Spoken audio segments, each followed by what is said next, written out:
Chapter 802. Huamin smiled slightly and didn't even bother to explain. As a member of the Hua family, you shouldn't think before you speak.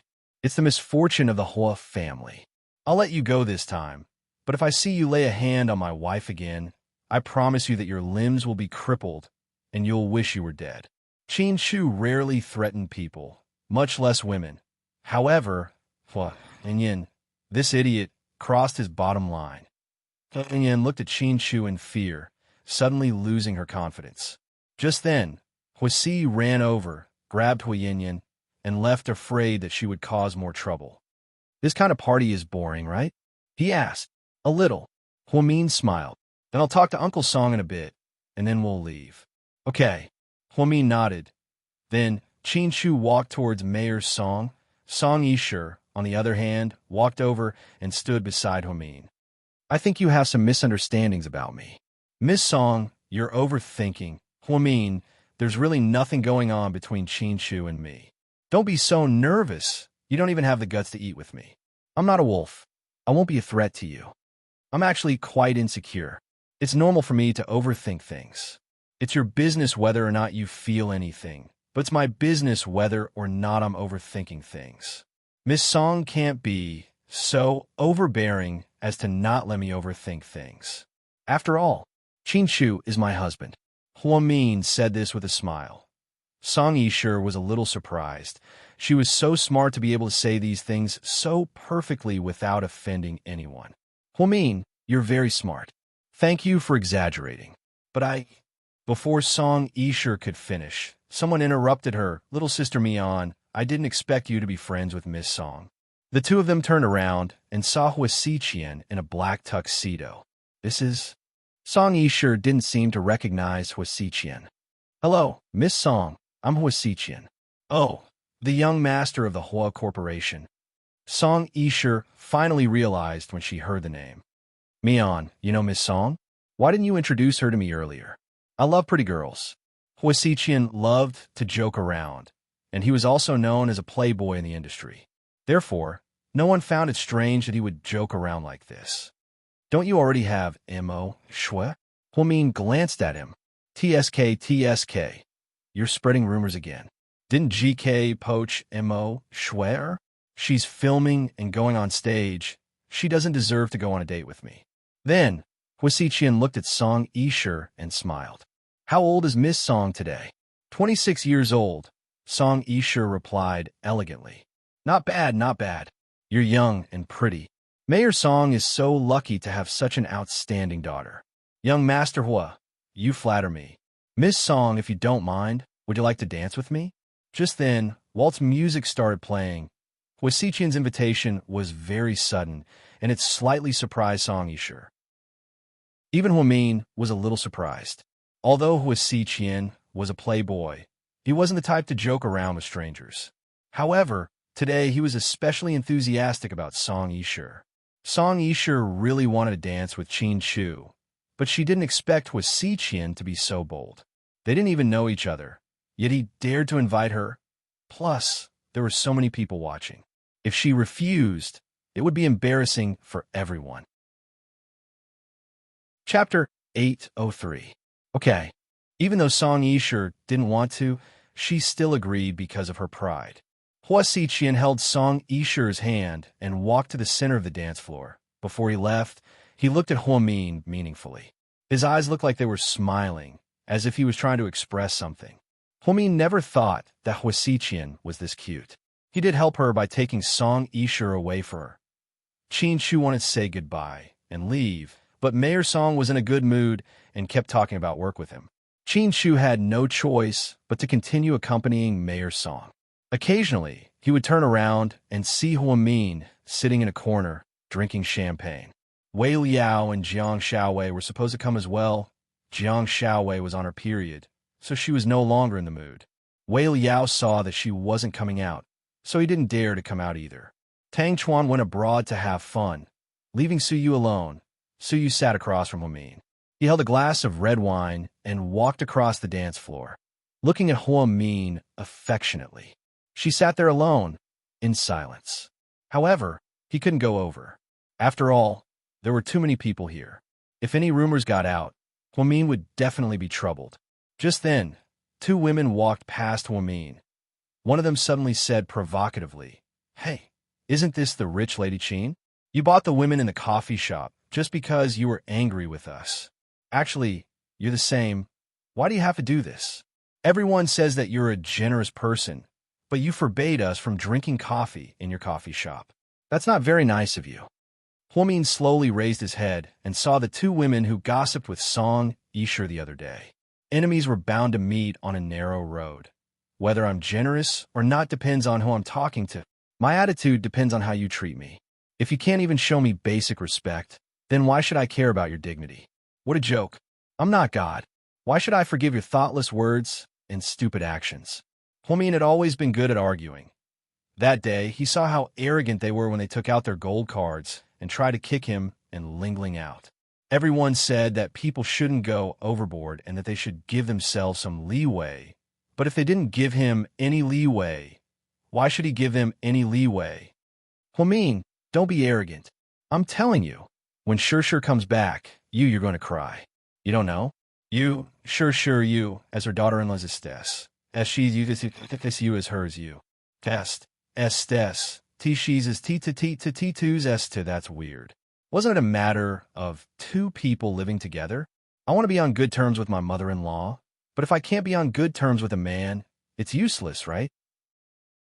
After all, I'm sharing a bed with my husband, not my mother-in-law. Also, don't talk nonsense. Miss Song is a woman of status. I don't want you to accuse her of being a mistress. Qin Shu and I are married. Even if I die, I'll still be Qin Shu's wife. Don't think too highly of yourself. Men are all the same. They don't cherish what they have. Qin Shu married you because he couldn't accept it back then. Once he gets sick of you, who do you think you are? You'll just be a pitiful woman from a rich family. A man's accessory. Shure's family is powerful, and she's pretty. Sooner or later, she'll kick you out, bitch. Okay, I'll wait for the day I get kicked out. Huamin smiled slightly, not angry at all. She suddenly realized something. How did these unrelated people know what she was doing? Did they see through Song Yisher's ambition? Or did Song Yisher reveal something? Or did Song Yisher tell them to do this? Otherwise, why would a socialite who had nothing to do with her say so much? Her analysis was so logical.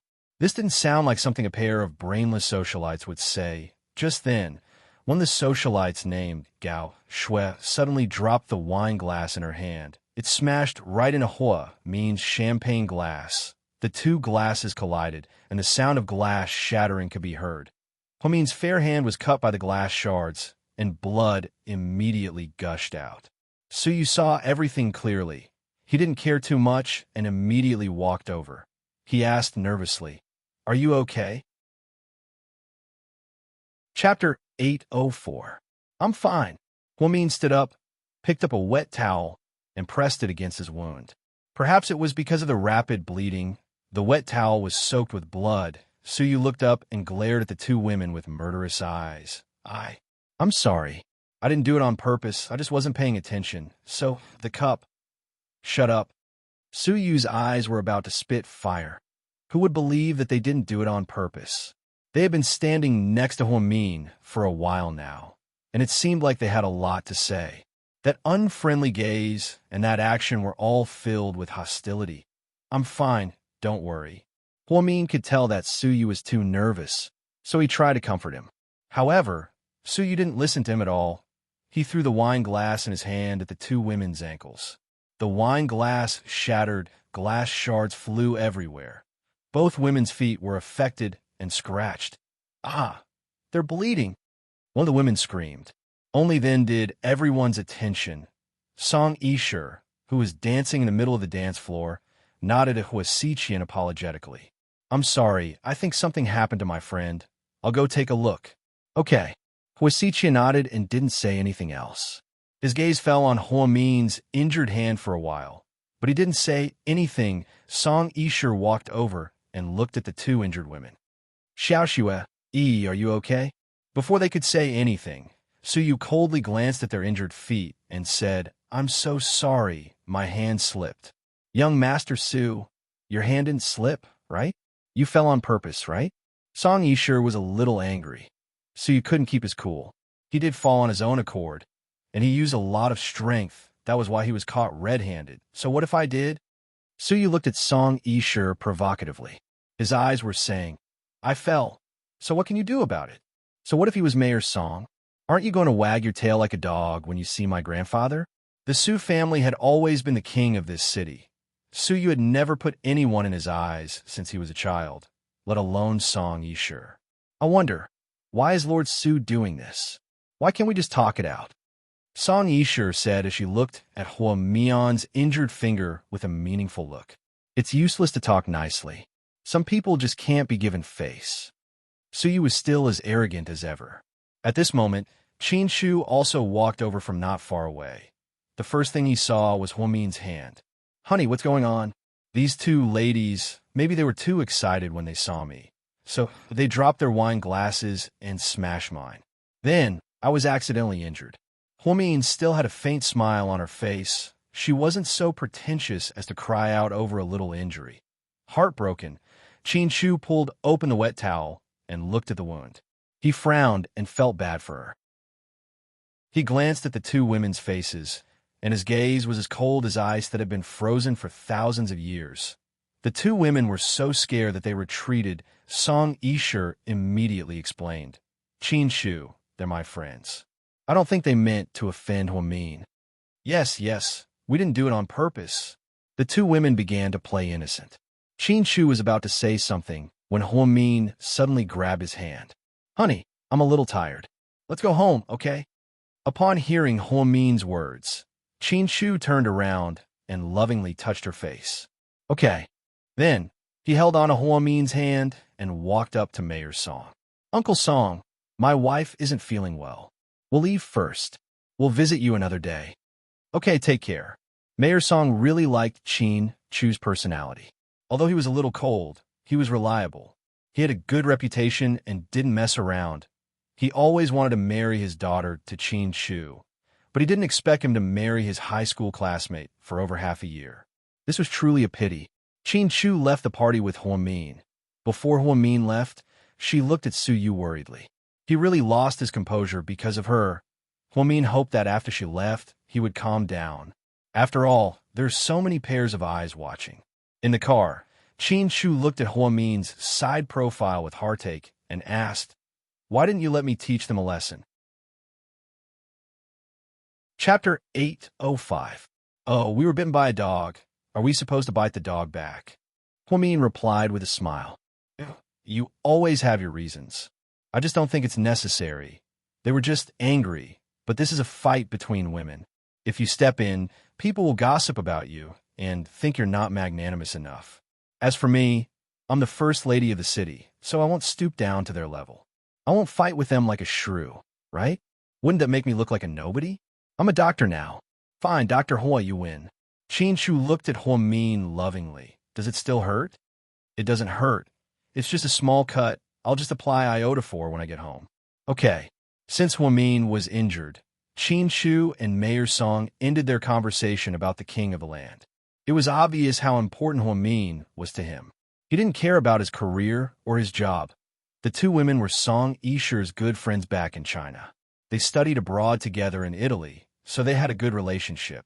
The two women came back to China a few years earlier than Song Yishur, so they were very close to each other. Inside the hotel lounge, you two don't purposely cause trouble for Hua Min. She's very good. You two are no match for her. Song Yishur looked at the two women and said, Sure, we're just fighting for you. You've only liked one person all these years. How could she beat you to it? You're the one who met him first. You've known him since you were 8 years old. Plus, Lady Qin likes you so much, and your dad has been taking care of the Qin family all these years. Shouldn't you two be a couple? I don't think I'm that lucky. Song Yishur was a little disappointed. What do you mean lucky? You can't just accept it. If you like something, you have to take it back. That woman has nothing, and she's born to be pretentious. I've hated her for a long time. Sure, if one day you can take Qin Shu back, she'll be dumbfounded. Then, we'll be able to vent our hatred. What are you fighting for? Don't talk nonsense. All right, you two should go to the hospital to have your wounds checked. After the party, the two women left the hotel in a Maserati. Suyu followed behind them in his black Lamborghini. The two women deliberately targeted Huamin, but Huamin didn't stoop down to their level because of his reputation and status. But that didn't mean that he could swallow his anger. Thinking about the wound on Huamin's finger, Suyu still felt his chest tighten. At an intersection, a red light appeared. The Maserati stopped for the red light. The Lamborghini behind them was caught off guard and crashed into them. The car in front of them was knocked to the side of the road. The car almost flipped over. The two women in the car were scared out of their wits and screamed. Suyu got out of the car, walked up to them, and said coldly, "I'm so sorry, I didn't step on the brakes." Seeing that it was Suyu who crashed into them, the two women swallowed back the words they wanted to say. Some of the onlookers who didn't know what happened called the police, and the traffic police arrived in time. Seeing that it was Suyu, they were all very polite. "Young Master Su, are you okay?" The captain of the traffic police nodded and bowed. "I'm fine. I didn't step on the brakes and crashed into them." "I'm glad you're okay." The captain was scared out of his wits. If something happened to Suyu, Lord Su would slaughter everyone in the city. He was the only descendant of the Su family. "I'm in a hurry, so I'm leaving now. You guys can examine it. How much do you want to pay? Just send the bill to Imperial Star." After speaking, Su got in his car and drove off. The two women were so scared that their legs went numb, and they were still in shock. In Sea City, there was no one to mess with but Suyu. Otherwise, you wouldn't even know what would happen if you died. The news of Suyu's Lamborghini crashing into a socialite quickly spread in the circle.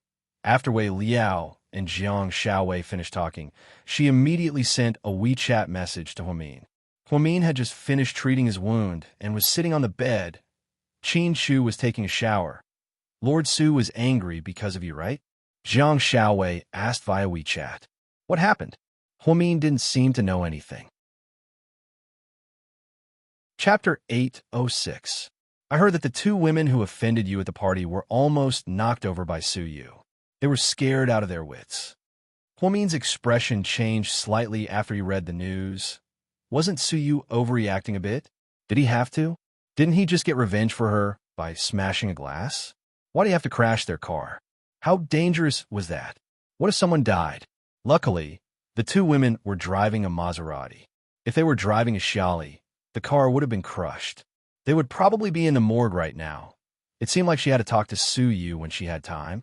She couldn't be so willful all the time. When Qin Shu came out of the shower, Huamin was already lying on the bed.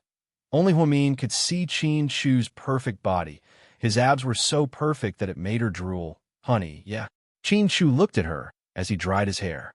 "Say, we've been doing it for so long. Why haven't we had a baby yet?" Qin Shu couldn't help but chuckle. "Why are you laughing? I can't believe you're a medical student.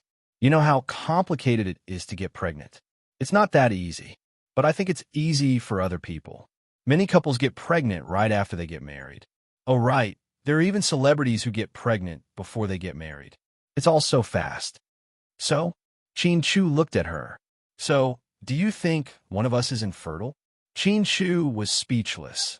Huamin's words made Qin Shu speechless. "How about we go to the hospital for a checkup?" "No, it's embarrassing." "Hey, what's so embarrassing about that? We've only been married for less than a year. Why are you in such a hurry? Isn't it nice to just be the two of us?" Qin Shu was never in a hurry. He just felt that since they didn't have a baby now, they should enjoy their private time together. If they had a baby, they would welcome it any time. "Sai, you're right. After the baby is born, I think we'll be very busy. They say that pregnancy makes a woman stupid for 3 years. I wonder if I'll be so forgetful when I'm pregnant." Huamin smiled. The next morning after breakfast, the two of them went to work. When Huamin went to the ICU, Xiaowan was reading a storybook to Shuai Shuai. It was the children's version of Journey to the West. "Shuai Shuai." Huamin walked in with a smile. "Sister Hua." Shuai Shuai shouted excitedly as he leaned against the bed. "How is it today? Do you feel uncomfortable?" "No. Mom read me a story. It was sent by Sister Chi-Chi from Director Li's house. She even brought me a lot of books." Shuai Shuai said excitedly to Huamin. Huamin held a box and handed it to Shuai Shuai. "Look, do you like it?" Wow, remote-controlled racing car. When a little boy saw the toy car, he was as excited as a little girl who liked Barbie dolls. Shuai Shuai had never had a toy of his own, and Xiaowan didn't have the ability to do so either. It's for you. Thank you, sister. Shuai Shuai hugged the toy lovingly. Xiaowan was wearing plain shirt, black pants, and small cloth shoes. She stood up and said embarrassedly, Dr. Hua, I'm sorry for the expense again. It's not an expense as long as the child likes it. All right, I came here today to tell you guys some good news. Is the surgery ready? Xiaowan asked excitedly. Homi nodded. The surgeon from City S is a good match for Shuai Shuai. I had a meeting with a few of the chief surgeons to discuss it, and we think the surgery will be ready tomorrow morning. That's great. Thank you, Dr. Hua. Xiaowan excitedly grabbed Huamin's hand, her throat a little choked up. You're welcome, but I have to remind you that it depends on Shuai Shuai's reaction after the surgery. Most of the time, it'll be fine, but if there's any rejection, you'll probably have to undergo a second surgery. Huh? There's such a situation? Yeah. After all, the surgeon was provided by a stranger, and we're not related by blood, so we can't make any guarantees. But don't feel pressured. I'm sure Shuai Shuai will recover. Okay. Xiaowan held Huamin's hand with tears in her eyes. She was so excited that she didn't know what to do. Over the past few days, the mother and son had been living and eating at Southside, and they had everything in the room. Shuai Shuai could also take his medicine and injections on time every day. Xiaowan felt like the world had become a beautiful place. Ms. Xia, if Shuai Shuai recovers after the surgery, then? Humin paused. Chapter 807. I know. I'll do what I promised you. Xiaowan didn't seem to have forgotten her promise. But I don't think Ai Yang will forgive you so easily. That's the key. Huamin said worriedly. Xiaowan froze slightly and fell silent. How's he doing? Xiaowan asked, which was rare of her. He's doing well. His condition is stable, but he's still a little depressed. He's not interested in anything. I asked the company to arrange some relaxing projects for him, and sometimes he'll go overseas to film. It's like a vacation, but that's not the key. The knot in his heart is you, the years you abandoned him. I know I've wronged him. I'll think of a way to make it up to him. Okay, we'll talk about it after Shuai Shuai's surgery. Once you're done with this, you'll be able to deal with the issue between you and Ai Yang. Okay, then, Huamin left the room. Dr. Hua, someone's looking for you, a nurse called out. A nurse yelled. Huamian put on her glasses and walked towards the outpatient hall. From afar, he saw two skinny old men standing there with bags on their backs. Uncle Ning, Annie Ning? Huamin was a little surprised to see Ning Ziyuan's parents here. Mian, we finally found you. We went to the first hospital, but they said you were here. We took a few buses and almost missed our stop, but we finally found you. Uncle, Annie, why are you here? Although Huamin and Ning Ziyuan were like strangers, Huamin had always treated Ning Ziyuan well. However, he had always treated Ning's parents well. They were a pair of honest old people who were not picky or snobbish.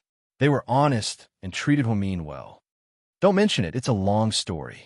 Uncle, Auntie, you guys haven't eaten yet, right? Let's go, I'll take you guys out to eat. Huamian looked at her watch. It was just past lunchtime, but it seemed like the two of them hadn't eaten yet. No, we brought steamed buns. We'll just take a bite. You don't have to spend money. The old couple was embarrassed and insisted on not going. Uncle, Auntie, it's okay. My salary is quite high now. I'm not afraid of spending money. In the end, Huamin ignored their objections and drove them to a nearby Chinese restaurant. She ordered 6 dishes and 2 plates of dumplings. The two old men kept saying that it was enough. Huamin felt sad when he saw that they were so poor. Mian, are you still in contact with Ziyuan? No, Huamin answered honestly. Then what should we do? Auntie Ning began to wipe her tears. What's wrong? Auntie, what happened? Don't cry. Ziyuan wasn't home that day, and Xiao Xue didn't seem to like us very much. Your uncle and I didn't stay over either, so we left right after dinner. We've been missing our granddaughter a lot lately. Maybe it's because we're getting older, so we wanted to visit her, but when we got there, we found out that the house had been sold. Xiao Xue had moved out, so we want to look for Ziyuan. The new house that he had prepared for you guys had been rented out, but we couldn't get through to his cell phone, so we couldn't find him. We went to look for him at work, and only then did we find out that he had been fired from the hospital. What happened? Auntie Wu spoke with snot and tears. Huamin listened quietly. It seemed like the two old men still didn't know that Wu Xiaoxue and Ning Zhuan were divorced. They also didn't know that Wu Xiaoxue had moved to Chicago with her daughter. It would be even more difficult for them to see their granddaughter in the future. Asking a farmer couple to go to the United States was like a pipe dream. Uncle Ning put down his chopsticks and looked at Huamin. Mian, you're an honest child. You must know what happened, right? Did Xiaoxue and Ziyuan get into a fight? What happened to them? It wasn't easy for us to come here. We couldn't find our granddaughter or our son, so we had no choice but to ask you. Please don't think that we're troublesome. Uncle, Auntie, you're treating me like an outsider. Even if I'm not with Ziyuan, I'll always treat you guys as my family. Mian, then tell Annie Ning what happened to Ziyuan. Huamin didn't have the heart to answer the two old men's questions. He didn't know where to start. Chapter 808. Mian, are you hiding something from us? Upon seeing Huamin's hesitation, the two elders became even more suspicious. Uncle, Auntie, I'm not hiding anything from you. The truth is, to be honest, I haven't contacted Ziyuan in a long time. We haven't even seen each other, so I really don't know how he's doing. Then can you help us ask President Wu? I heard that President Wu is Xiaoxue's uncle. We don't have any ulterior motives. We just want to see our granddaughter. The old man looked at Huamin, almost begging her. Huamin felt a little sad. Mian, Annie knows you're a good girl. Can you help me and your uncle? We know that Brad Ziyuan did you wrong and didn't cherish you. But we hope that you can help us contact President Wu since we've been good to you, okay? We went to his office, but his assistant stopped us and refused to see us. The two of them said pitifully, President Wu was very busy every day, so it was normal that he didn't see outsiders. Plus, to the Wu family, Ning Ziyuan had hurt Wu Xiaoxue too deeply, so they didn't want to have anything to do with the Ning family. Huamin only knew that Ning Ziyuan had been fired, but she didn't know where he went. He originally wanted to say a few words to brush them off and send them home first. However, it seemed like they wouldn't give up until all hope was gone. They still wanted to talk to President Wu. President Wu is very busy. He travels a lot, so maybe he's not at the hospital? Mian, if you really know something, just tell us. Don't hide it from us. Even if we go home today, we'll come back in a while. We miss our granddaughter. Upon hearing this, Huamin fell silent for a few seconds. Then she slowly said, Uncle, Auntie, don't come back. Wu Xiaoxue already moved out. Where did she move to? Did she have a fight with Ziyuan? We apologize on his behalf. Auntie Ning said anxiously, it's not as simple as a fight. Huamin really didn't have the heart to tell them the cruel truth. What about it? Are they living separately? Auntie Ning asked. They're not living apart. They have already completed the divorce procedures. Finally, Huamin said the cruel truth with great difficulty. Auntie Ning almost fainted when she heard this. Uncle Ning's expression also changed drastically. Oh my God, why is that? How long has it been since they got married? Why are you getting divorced? Aunt Ning wailed, ignoring the stares of the people around her. What about my granddaughter? Uncle Ning's fingers were trembling. He couldn't even hold the wine glass steadily. The child and Xiaoxue have gone to America. The whole family has left. America? After the two old men heard this, their eyes flashed with despair. Perhaps they all knew that America was a place that was out of their reach. Then what about Ziyuan? Uncle Ning asked again. I'm not sure either. I only heard that he made a mistake during a cataract surgery on a patient and was fired by President Wu. He's no longer in the first hospital. How could this be? The two old men were devastated. In the blink of an eye, their daughter-in-law and granddaughter left the country. Their daughter-in-law divorced their son, and their son was fired from the hospital. Then how can we contact Yuan? Should we call the police? Uncle Ning sighed and said, Uncle, I don't think Ziyuan would be in trouble. Maybe he's just in a bad mood and wants to hide for a few days. You're his parents. He'll definitely contact you. If we call the police and make a big deal out of it, It won't be good for him. Maybe he'll find a new job. You have a point. Lin Fan nodded. Then, Annie Ning cried, and Uncle Ning fell silent. Uncle, Annie, I'm sorry. I didn't mean to hide it from you. I just didn't want to hurt you. Huamin felt very guilty. Chapter 809. It's okay. We know you're doing this for our own good. But now that we know what's going on. We won't foolishly come looking for our granddaughter again. Mian, since we've made things clear, we won't disturb you any longer. Then the two old men stood up. Annie Ning handed a dirty bag to Huamin. These are the mountain produce we brought this time. Some wild mushrooms and bracken. We picked them ourselves in the mountains, washed them, and dried them for winter. Since we can't find them, you can keep them as long as you don't mind. No, Uncle, Annie, I don't mind. It's just that it's not easy for you guys. You're already so old, but you still have to pick them from the mountains. You should keep them for yourselves. No, we don't have anything else, but we have a lot of these things. You city people call them green food. Keep them, we have a lot more. Ignoring Huamin's objections, Uncle Ning stuffed the bag into Huamin's hands. Uncle, Auntie, I'll drive you guys to the coach station so you don't have to take the bus for too long. Then, Huamin drove the two old men to the coach station and bought them tickets, some food, and water. Finally, Huamin took out 3,000 yuan and handed it to Annie Ning. She rarely carried cash with her and only had around 3,000 yuan in her wallet. Most of the time, she used her credit card. Annie, take this money and eat something good with my uncle. You're old, don't worry about your health. No, we can't take it. Kids, it's not easy for you to earn money. It's okay, take it, Uncle, Annie. To be honest, I have a good job now, and I'm married. The husband I found is very good, and I don't lack money. Ziyuan's not doing too well right now. Don't worry too much. I hope he can get back on his feet. Take this money. It's a small token of my appreciation. It was obvious that the two old men of the Ning family didn't want to take it. They kept on arguing with Huamin, and it was very intense. However, Huamin really wanted to give it to them. She suddenly felt sorry for Ning, Ziyuan's parents. She had worked hard for her son all her life, but in the end, she couldn't even see her granddaughter. Unable to resist Huamin's insistence, the two tremblingly took the money and carefully put it in their pockets. Then, she shook Huamin's hand gratefully. My child, you have a kind heart. The Bodhisattva will bless you. We don't have much at home, but we do have a lot of free-range eggs, wild vegetables, and mushrooms. Whenever you want to eat, just drive over. We promise you'll have enough. All right. Huamin smiled. In the end, she watched as the two old people's bus left. Huamin felt terrible. She liked Ning Ziyuan's parents very much. They were simple and kind. It was a pity that they didn't have a son who didn't make them worry. It was already 3 o'clock in the afternoon when they returned to South Side. Just as Huamin was about to head upstairs, his phone rang. Sis, are you at work? Yes, what's wrong? Brother-in-law's mother is here again.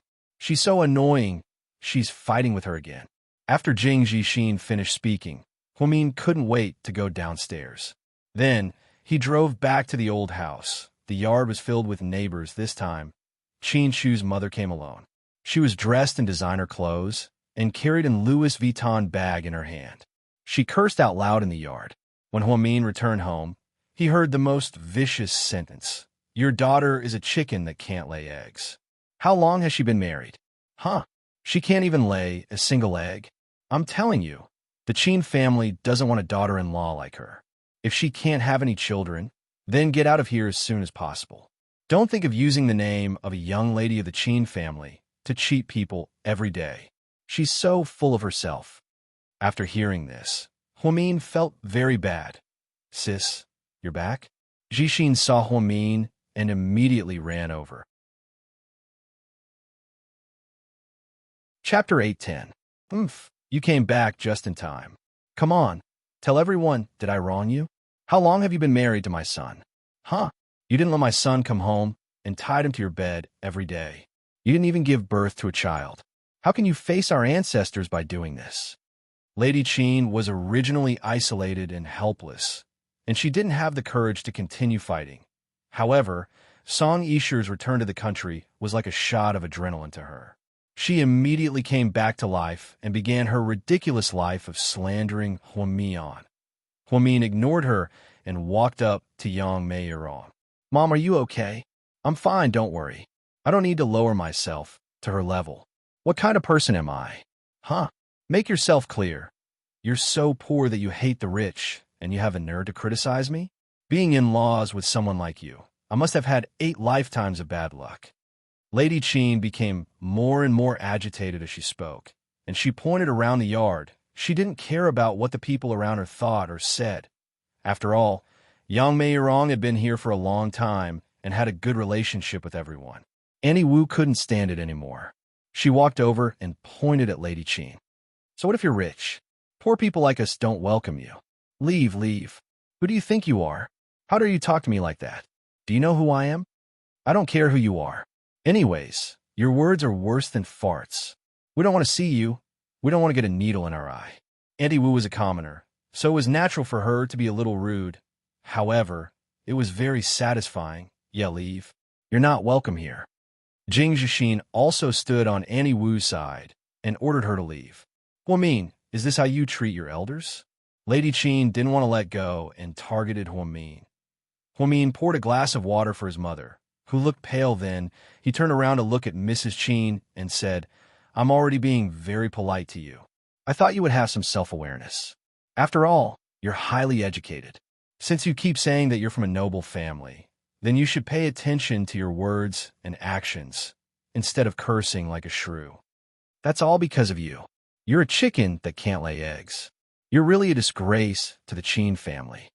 Lady Qin's words were so vicious, normal people wouldn't be able to take it. Huomin was not a celestial being, so she felt terrible too. However, she couldn't admit defeat, so she gritted her teeth and said, Please, we haven't even figured out the situation yet. How do you know that I'm the one who's sick and not Qin Chu? What? How dare you insult my son? How can my son have that kind of disease? You must be infertile. Don't say things like that too early. I think that since you're so ruthless, maybe even God wants you dead. You should leave yourself some leeway. I'm already so old. Do I need you to teach me that? Who do you think you are? Lady Qin was annoyed. It doesn't matter who I am. What matters is you. Look at yourself in the mirror before you talk about others. Your husband left you, and your son didn't let you attend the anniversary party because he was afraid that you'd ruin it. None of your rich friends came to visit you. I've never seen a failure like you in my life. Huomin shouldn't have said such harsh words, but if he didn't, Lady Qin wouldn't let it go. Sure enough, after Huomin finished speaking, Lady Qin's expression turned ugly. She was so angry that her finger trembled as she pointed at Huomin. How dare you, this vixen, lecture me? You should leave my family and I don't want to see you. We don't want anything more unpleasant to happen. Yeah, you should leave. I feel bad whenever I see you, Zhixin said. Zhixin was the one who said this. He had always wondered why his brother-in-law, who was such a good person, had such a weird mother. The neighbors also helped Huomin and pushed Lady Qin out. Maybe it was because her shoes were too high, but when she went out, Lady Qin accidentally slipped and fell. Then she fell to the ground. Chapter 8:11. To Huomin's surprise, the first person to arrive was Song Yishu. Lady Qin didn't immediately call the ambulance. Instead, she called Song Yishu. She was driving a white Audi Q5 and was wearing a coffee-colored long trench coat. Sure. Lady Qin burst into tears when she saw Song Yishu, like a child who had been wronged. What's wrong, Mama Qin? Song Yishu's voice was extremely gentle. Huomin hit me. Lady Qin pointed at Huomin and began to throw a tantrum. Huomin was helpless, but he wasn't surprised by her reaction. Song Yishu looked up at Huomin. Huomin, what's going on? Why did Mama Qin fall here? Song Yishu almost asked. Why did she fall in front of your house? What happened? She fell by accident. It has nothing to do with me or my family. Also, she was the one who came looking for trouble and humiliated my family. This isn't the first time. Hurry up and take her away. My mom doesn't feel well when she sees her. Her blood pressure is going to rise soon. Huomin was implying that Song Yishu should hurry up and take her away. His mom was going crazy when she saw her. I'm not leaving. I'm not leaving. Even if I die, I'm going to die here. My son will know how evil you are when he sees you. You still want to kill me, you damned, uneducated woman. Lady Qin sat on the ground and yelled at Song Yishur. Song Yishur held her arm and said, Mama Qin, I'll take you to the hospital for an x-ray.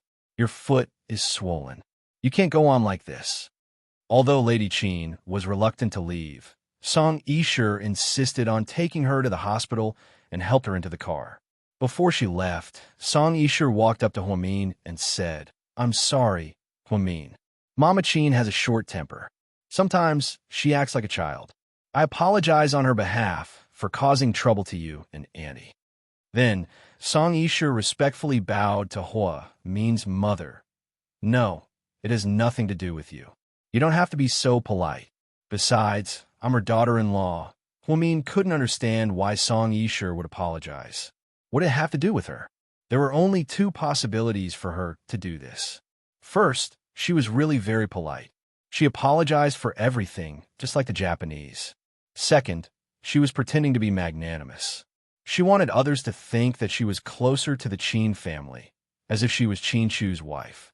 The answer was obvious. Hua Min didn't think that a woman who lived in a barbaric country like Italy for a long time would be as humble and willing to apologize as the Japanese. The only possibility was that she was playing tricks to gain everyone's sympathy and affection, as well as her closeness to the Qin family. This woman was really scary. After Song Yishur left, Jing Zhixin secretly asked, Sis, who's that woman? Why does she seem so close to Lady Qin?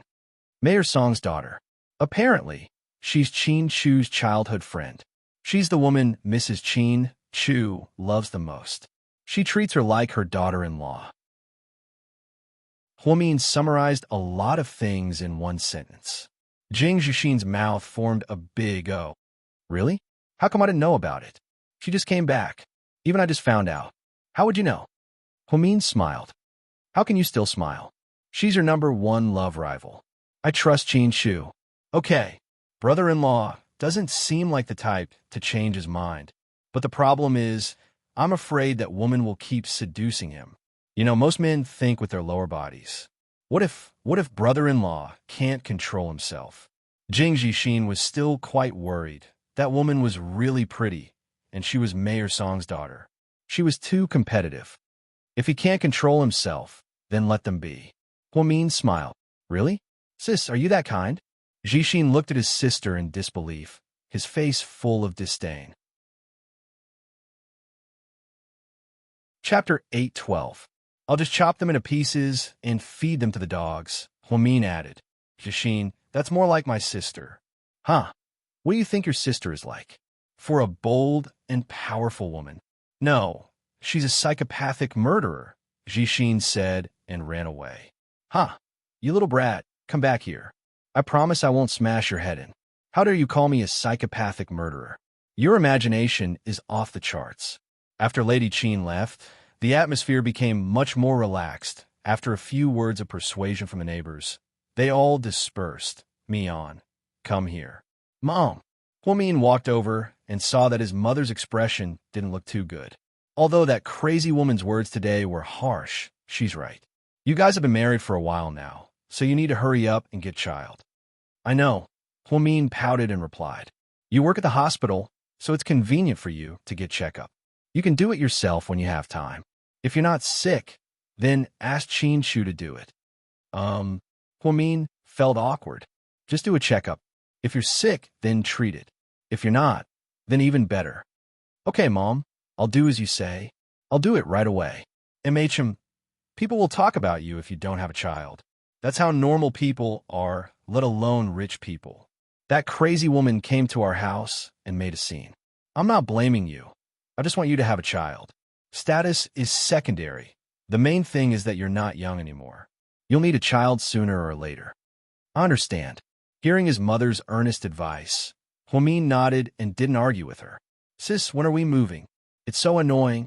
If we move, she won't be able to find us. She won't be able to find us even if she comes. Let's do it now. Let's move now. Now? Are you crazy? It's already afternoon. Jing Zhixin froze. Then, Huamin contacted the city's largest moving company. 2 trucks and more than a dozen workers arrived. In less than an hour, everything was settled and loaded. Yang Meiyurong and Jing Jixin kept looking back at the old house that they had lived in for more than 20 years. "Mom, let's go. We have a new home now." Jixin held his mother's hand. Yang Meiyurong wiped the tears from the corners of her eyes.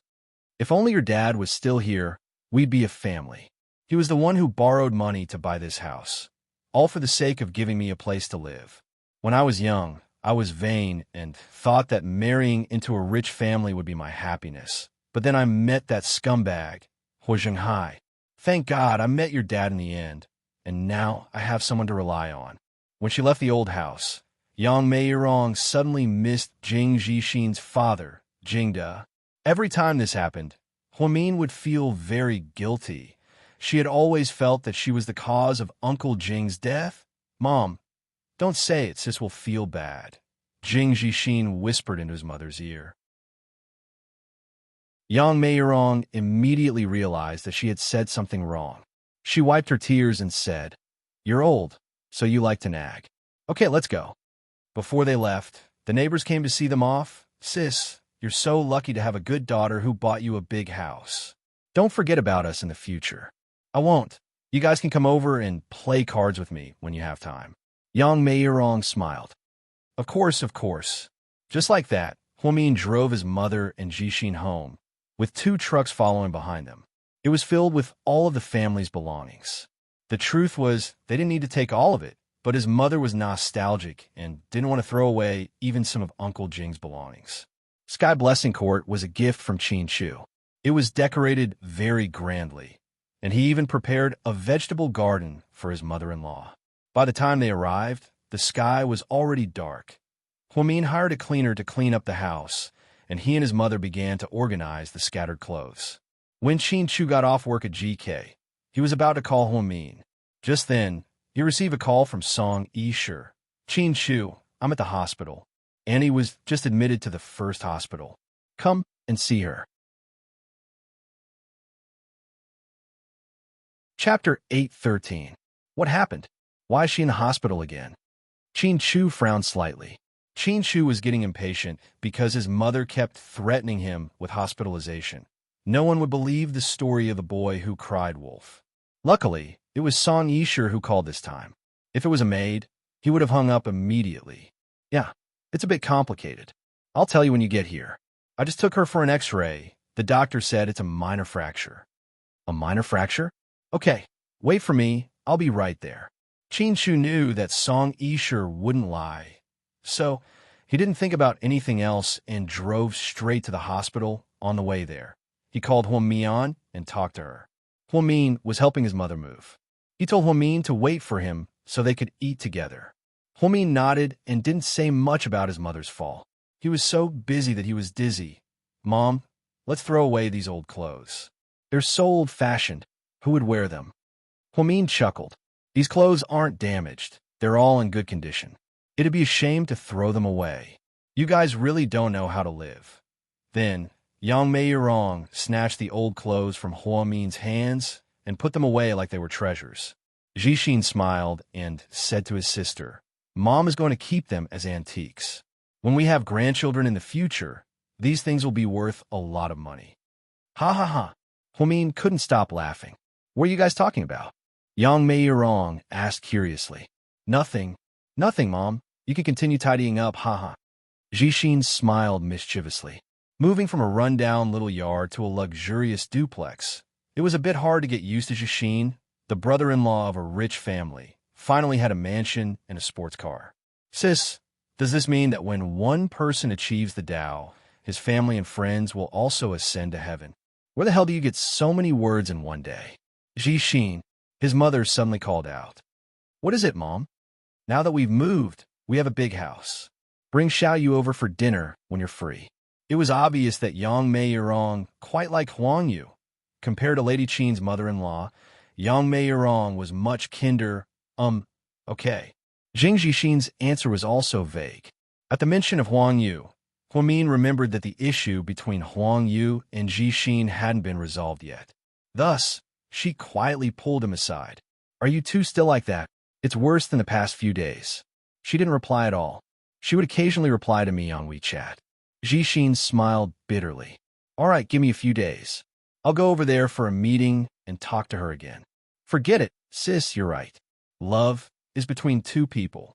If she really has a change of heart, I won't be able to keep her. Jing Jixin seemed to have thought a lot over the past few days. Huamin lovingly patted his head. Don't think too much. Maybe something really happened to her.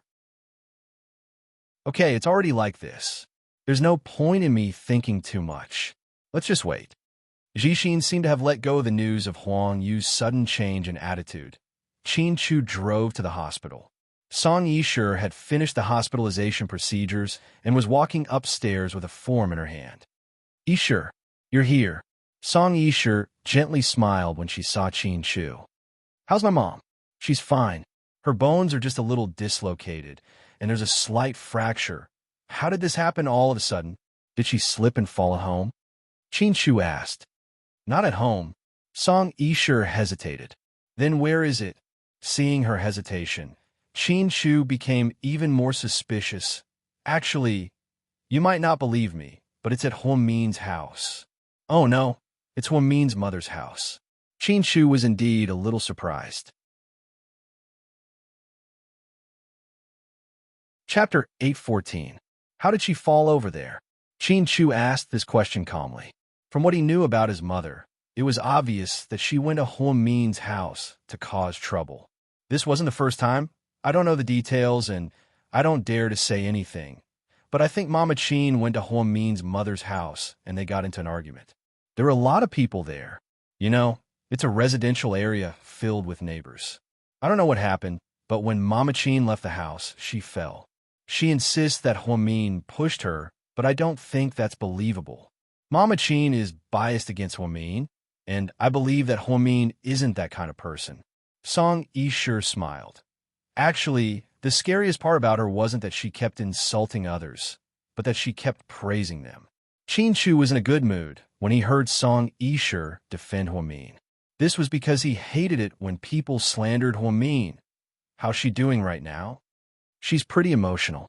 When she heard that she had a fracture, she wanted to contact the media and get a lawyer. I persuaded her not to. You should go check on her. Qin Chu nodded and entered the VIP room. Lady Qin was eating a banana. When she saw her son enter, she immediately threw the banana on the floor. Then, she held her injured leg and began to cry. Chu, my leg hurts like hell. Mom, what did you do at Huamin's house? Nothing. I actually want to talk to her about something, but they were so mean to me. They even got together with the neighbors to kick me out, especially Huamin's brother. He's so uneducated. He kept yelling at me and told me to get lost. Huamin also said a lot of mean things. In the end, she was instigated by her mother. She even pushed me. Mom, did Huamin push you? Yeah, why not? Mom, I'll ask you one more time. You have to think carefully before you answer. If you lie to me, I'll never forgive you. Technology is very advanced now, and there are surveillance cameras in the civilian district.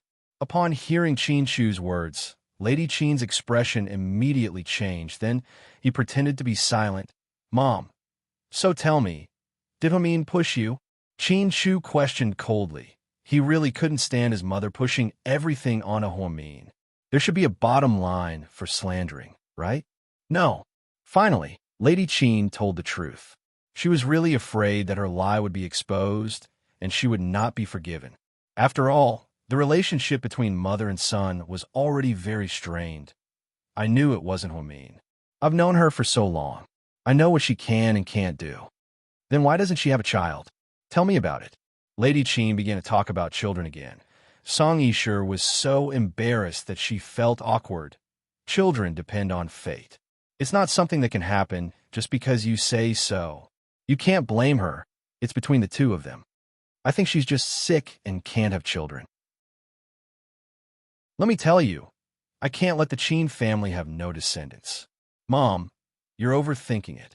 Qin Chu was speechless at his mother's attitude. If she doesn't have children, I won't tolerate her. Lady Qin said, even if she can't have children, I won't abandon her. I'll only recognize Huamin. Qin Shu wasn't angry at his mother. He truly felt that way. Not far behind them, Song Yishu's eyes darkened. She felt a little uncomfortable. What are you doing? Are you going against me? Qin Shu, do you still recognize me as your mother? Lady Qin screamed. She didn't understand why her son was bewitched by that woman. Chapter 8:15. Mom, as long as you accept Huamin, the world will be at peace. Qin Shu said slowly. Lady Qin immediately glared at him. You want me to accept that mistress's daughter? Impossible. She's just a commoner. She's just a commoner. What right does she have to enter our family? You really have bad taste. Lady Qin didn't seem to be willing to back down at all. If that's the case, then I have nothing else to say. You should rest. Then Qin Shu turned around and left. It was really worrisome to talk nonsense with such a stubborn person like his mother. Stop right there. I'm not done yet. Lady Qin yelled from the room behind him, but Qin Shu didn't stop because of that. Song Yishu, on the other hand, turned around and followed him out. Qin Shu, what's up? Qin Shu turned around, looking as indifferent as ever. Other than Huamin, he treated everyone the same way. Mama Qin's foot is injured, so she's in a bad mood. What she said might be a bit harsh, but don't be like her. You know her temper, she's very headstrong. I know. Don't worry about things here. I'll take good care of Mama Qin. Don't worry about the company. Thank you. Qin Shu looked at Song Yishu with cold eyes as he thanked her. That kind of tone made people feel very alienated. Song Yishu smiled elegantly and said hello to Qin Shu. Then, she watched him go downstairs. Seeing that his mother was fine, Qin Shu went downstairs and went straight to his new home at Sky Blessing Court. When he passed by a fireworks store, he bought a bunch of fireworks and put them in the trunk. At Sky Blessing Court, by the time they finished cleaning and packing, it was already 8 o'clock in the evening. Huamin was starving, so he lay down on the sofa tiredly. Mom, I'm so hungry. Mom, I'm starving too. Jixin imitated his sister on the other side. I'm going to cook now. You two wait here, Yang Meirong said as she headed to the kitchen. Don't cook anymore. It's a waste of time. Let's order food, Huamin said as he took out his phone and opened the takeout menu. Then he looked at the houses one by one. Jixin, what do you want to eat? Anything is fine, as long as I can fill my stomach. Jixin was starving as well. Then I'll just order food from a random restaurant nearby. Then Huamin ordered 8 dishes and soup. Then they started to clean up the dining table and kitchen utensils. When Qin Shu arrived, the takeout arrived as well. Hubby, you came back just in time for dinner. Huamin held on to Qin Shu's hand and acted like a spoiled child. Jixin, take out the fireworks from my trunk. Fireworks? It's not like we're celebrating Chinese New Year. Why are we setting off fireworks? Huamin was confused. Sis, how can you not understand? You're so low. We set off fireworks when we move into a new house. It's not a big deal to celebrate, but it's a big deal to get rid of all the bad luck. It's a tradition here. Fine. You win, Jing Jixin. Huamin didn't know about this tradition, but it seemed like Qin Shu and Jixin both knew about it. Jixin took down the fireworks and placed them in front of the yard. After Qin Shu lit them up, the 3 of them walked to the door. They watched as the colorful fireworks flew into the air, looking extremely beautiful in the night sky. Huamin leaned on Qin Shu's shoulder. Hubby, won't the property management yell at us for setting off fireworks in such a high-profile manner? We're all GK's properties. Who would dare yell at? Qin Shu chuckled. You guys are so capricious. It's great to own your own property. Huamin smiled. Then, the 3 of them sat around the table and began to eat. It's too late today. I'm planning to invite Lingling and Gao Ran over this weekend to cook for us. Huamin said as he ate. Sure, we're all free this weekend. Qin Shu nodded. During dinner, Yang Meirong suddenly remembered something and said, Qin Shu, your mom went over to our old house today. Mom, why are you telling brother-in-law this? Jing Jixin didn't think it was appropriate, as if she was complaining. Chapter 8:16. Qin Shu only raised his head and listened quietly. Your mother is such a bitch. It's okay that she came to my house to cause trouble. I'm used to her behavior. But can you not talk about Mion like that in front of the neighbors? You're poking at her sore spot. No matter how strong she is, she's still a girl. Your mom's words are like knives, stabbing people's hearts. Auntie, what did my mom say to Mion? Chin Shu looked at Yang Mei Yirong and asked, Mom, let bygones be bygones. Why bring her up? Huamin didn't want his mother to say anything. After all, she didn't want to put Chin Chu in a difficult position. No matter what, she was still Chin Chu's mother. If she said anything, it would only make him feel bad. Why don't you say anything? It's fine if I'm wrong, but you're so young. How long are you going to have to listen to her? Then, Yang Mei Yirong looked at Chin Chu and said, Your mom said that Mion is a chicken that can't lay eggs. If she can't give birth, then she should get out of the Qin family. The Qin family can't tolerate a daughter-in-law who can't give birth. After Yang Mei Yirong finished speaking, Chin Chu's eyes darkened. Even he felt hurt when he heard those words, let alone Huamin. What did she mean by a chicken that can't lay eggs? It was a blatant insult. Why didn't you tell me? Chin Chu looked at Huamin with heartache. Even if I told you, it would only make you feel worse. Anyway, I didn't take it to heart. Huamin looked down and ate quietly. Yang Mei Yirong put down her bowl and slammed the table, saying angrily, Chin Chu, look at what your mom said.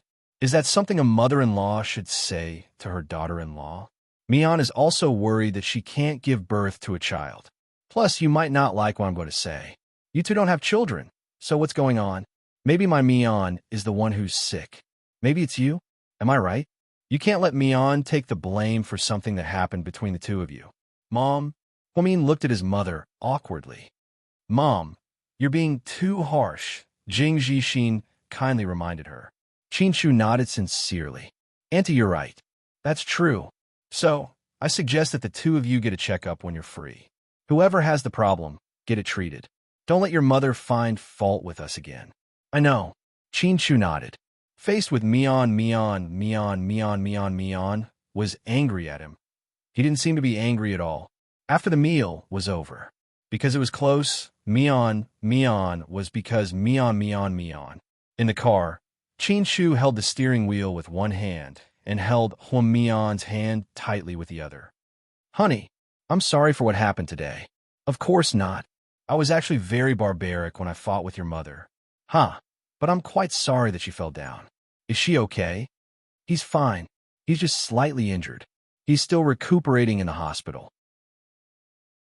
I hope she won't come back again. She always makes us unhappy. Since we don't like each other, I think it's better if we don't see each other. Huamin muttered softly, I will definitely make my mother accept you, not you accepting her. Chin Chu made up his mind. Huamin was actually very powerful, but he cared about Chin Chu, so he didn't want to argue with Lady Qin. However, she always took advantage of her seniority. Because of this, she always thought that Huamin was easy to bully and kept bullying him. Chin Chu saw everything and naturally knew that his wife had been wronged. His heart ached for her. After hearing what Chin Chu said, Huamin was slightly touched back at South Hill Manor. After Huamin went to take a shower, Chin Chu's phone suddenly rang. He looked at the caller ID and saw that it was Zhixin. Chin Chu picked up the phone. Brother-in-law, are you free to talk? Chapter 817. Sure. Where's my sister? She's taking a shower. That's great. I want to talk to you in private. Okay. Brother-in-law.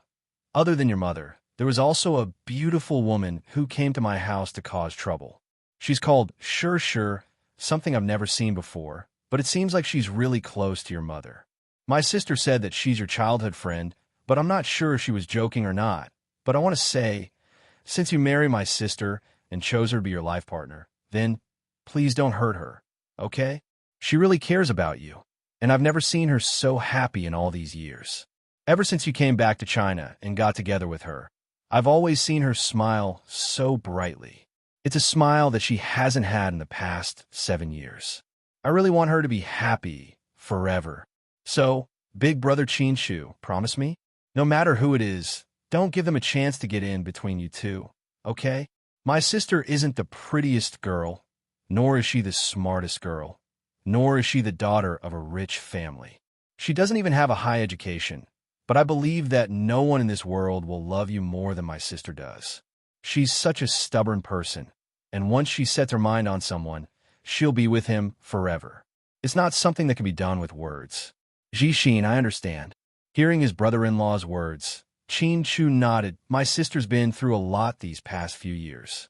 She loves me and my mother, and she's been through everything by herself. She's never complained about it, and my heart aches for her. Now that she's living a happy life, I really don't want it to be ruined. I understand. Brother-in-law, you're a smart person, and I'm sure you understand what I mean. Anyways, I'll leave my sister in your care, and I hope that you'll treat her well. Of course. Qin Chu thought that Jixin's words were quite sharp sometimes. Although Jixin didn't say it explicitly, his meaning was clear.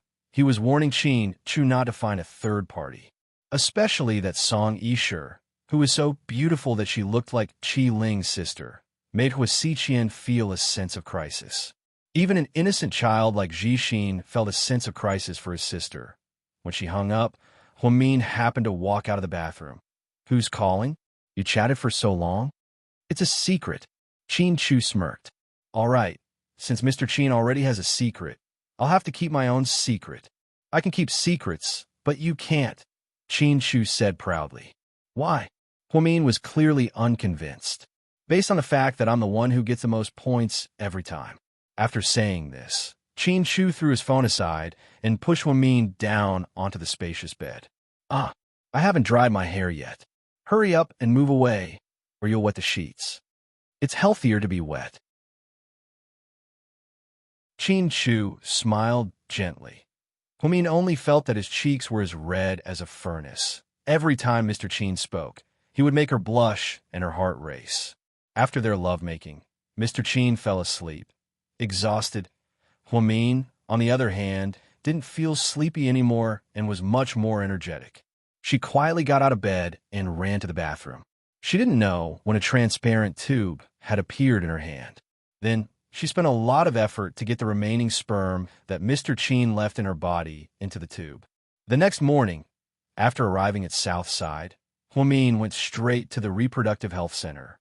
Morning, Dr. Hua. His colleagues greeted him with a smile. Morning, ahem.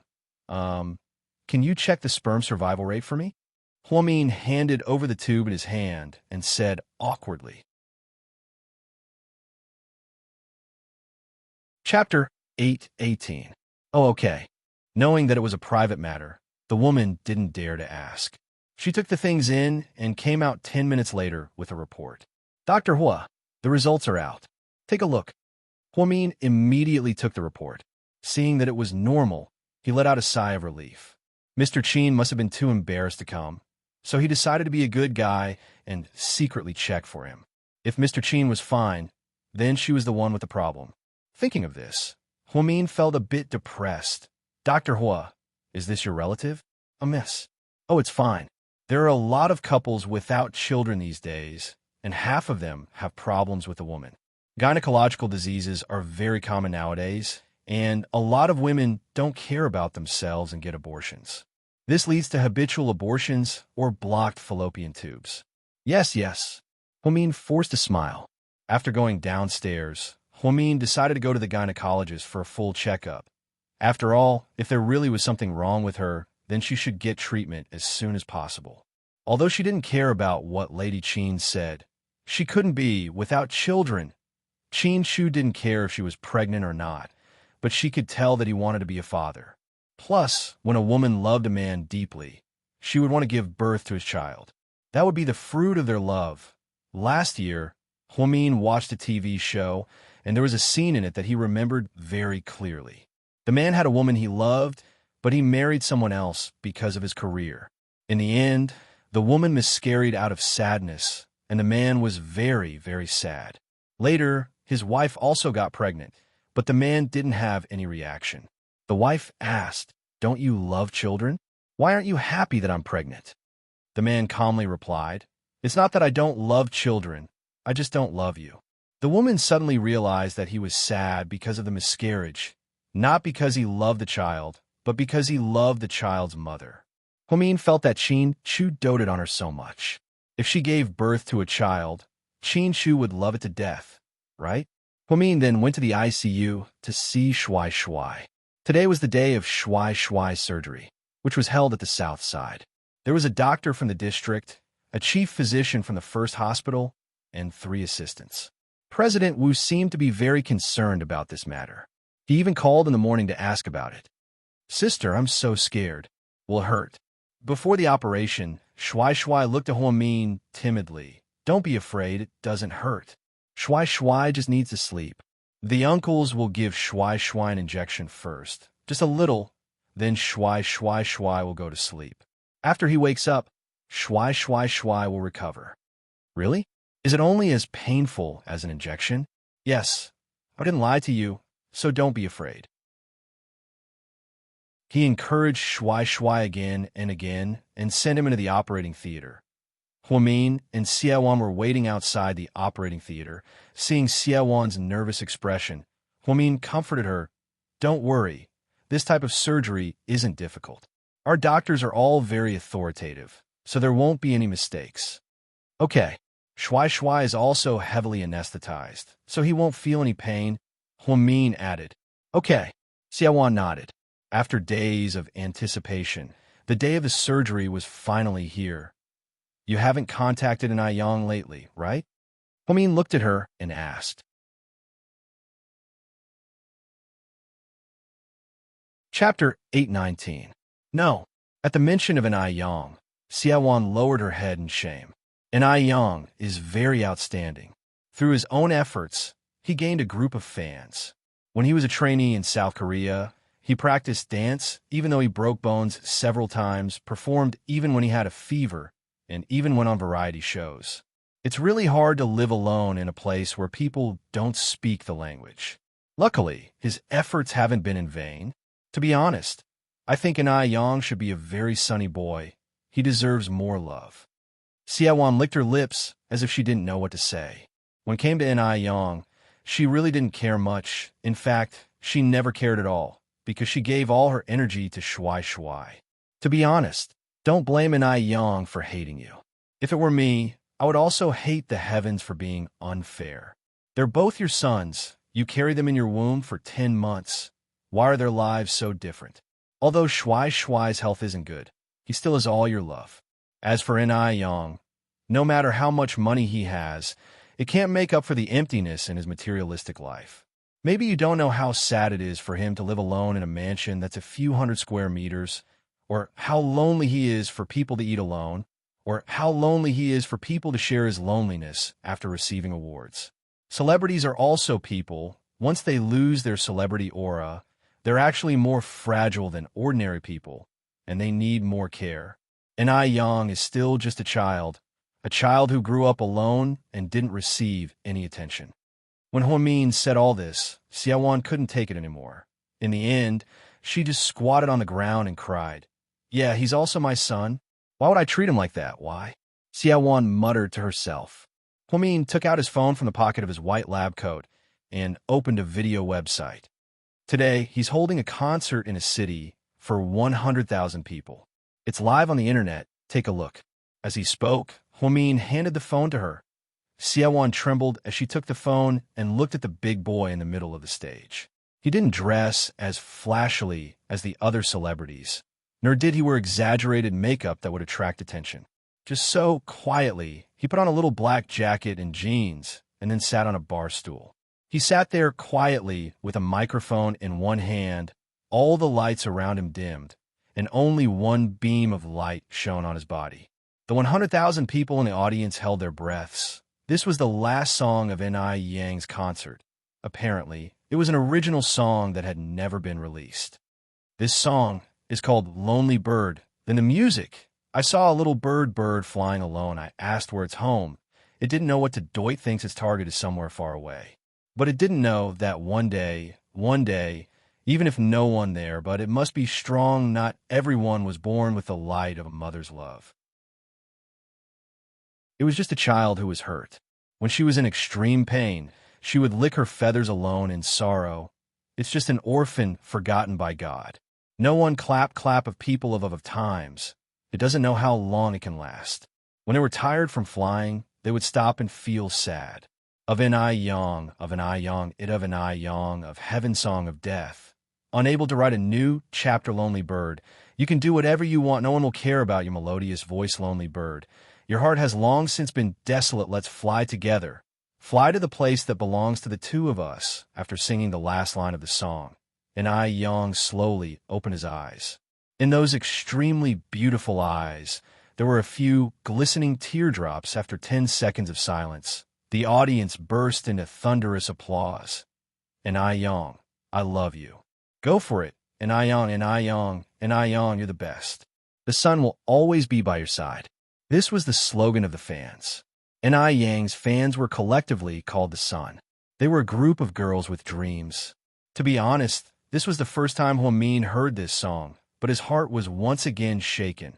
His lyrics were simple, but the melody was sad. The people who sang seemed to be able to feel his unparalleled sadness. Xia, one held her phone, tears streaming down her face. Her son was already standing on the stage in front of 100,000 people, but he was still so unhappy.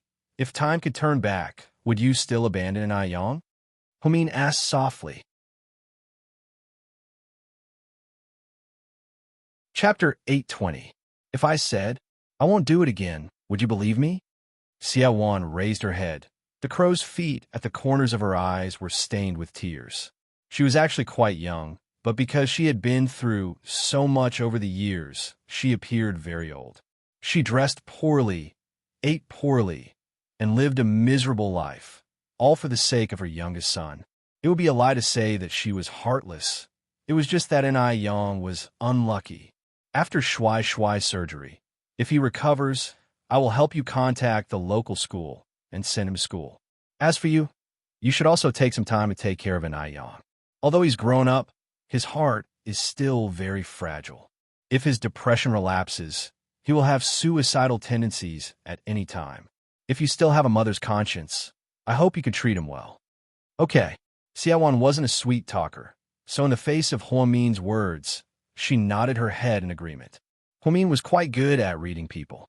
She believed that Huamin's promise to her was no longer just a condition.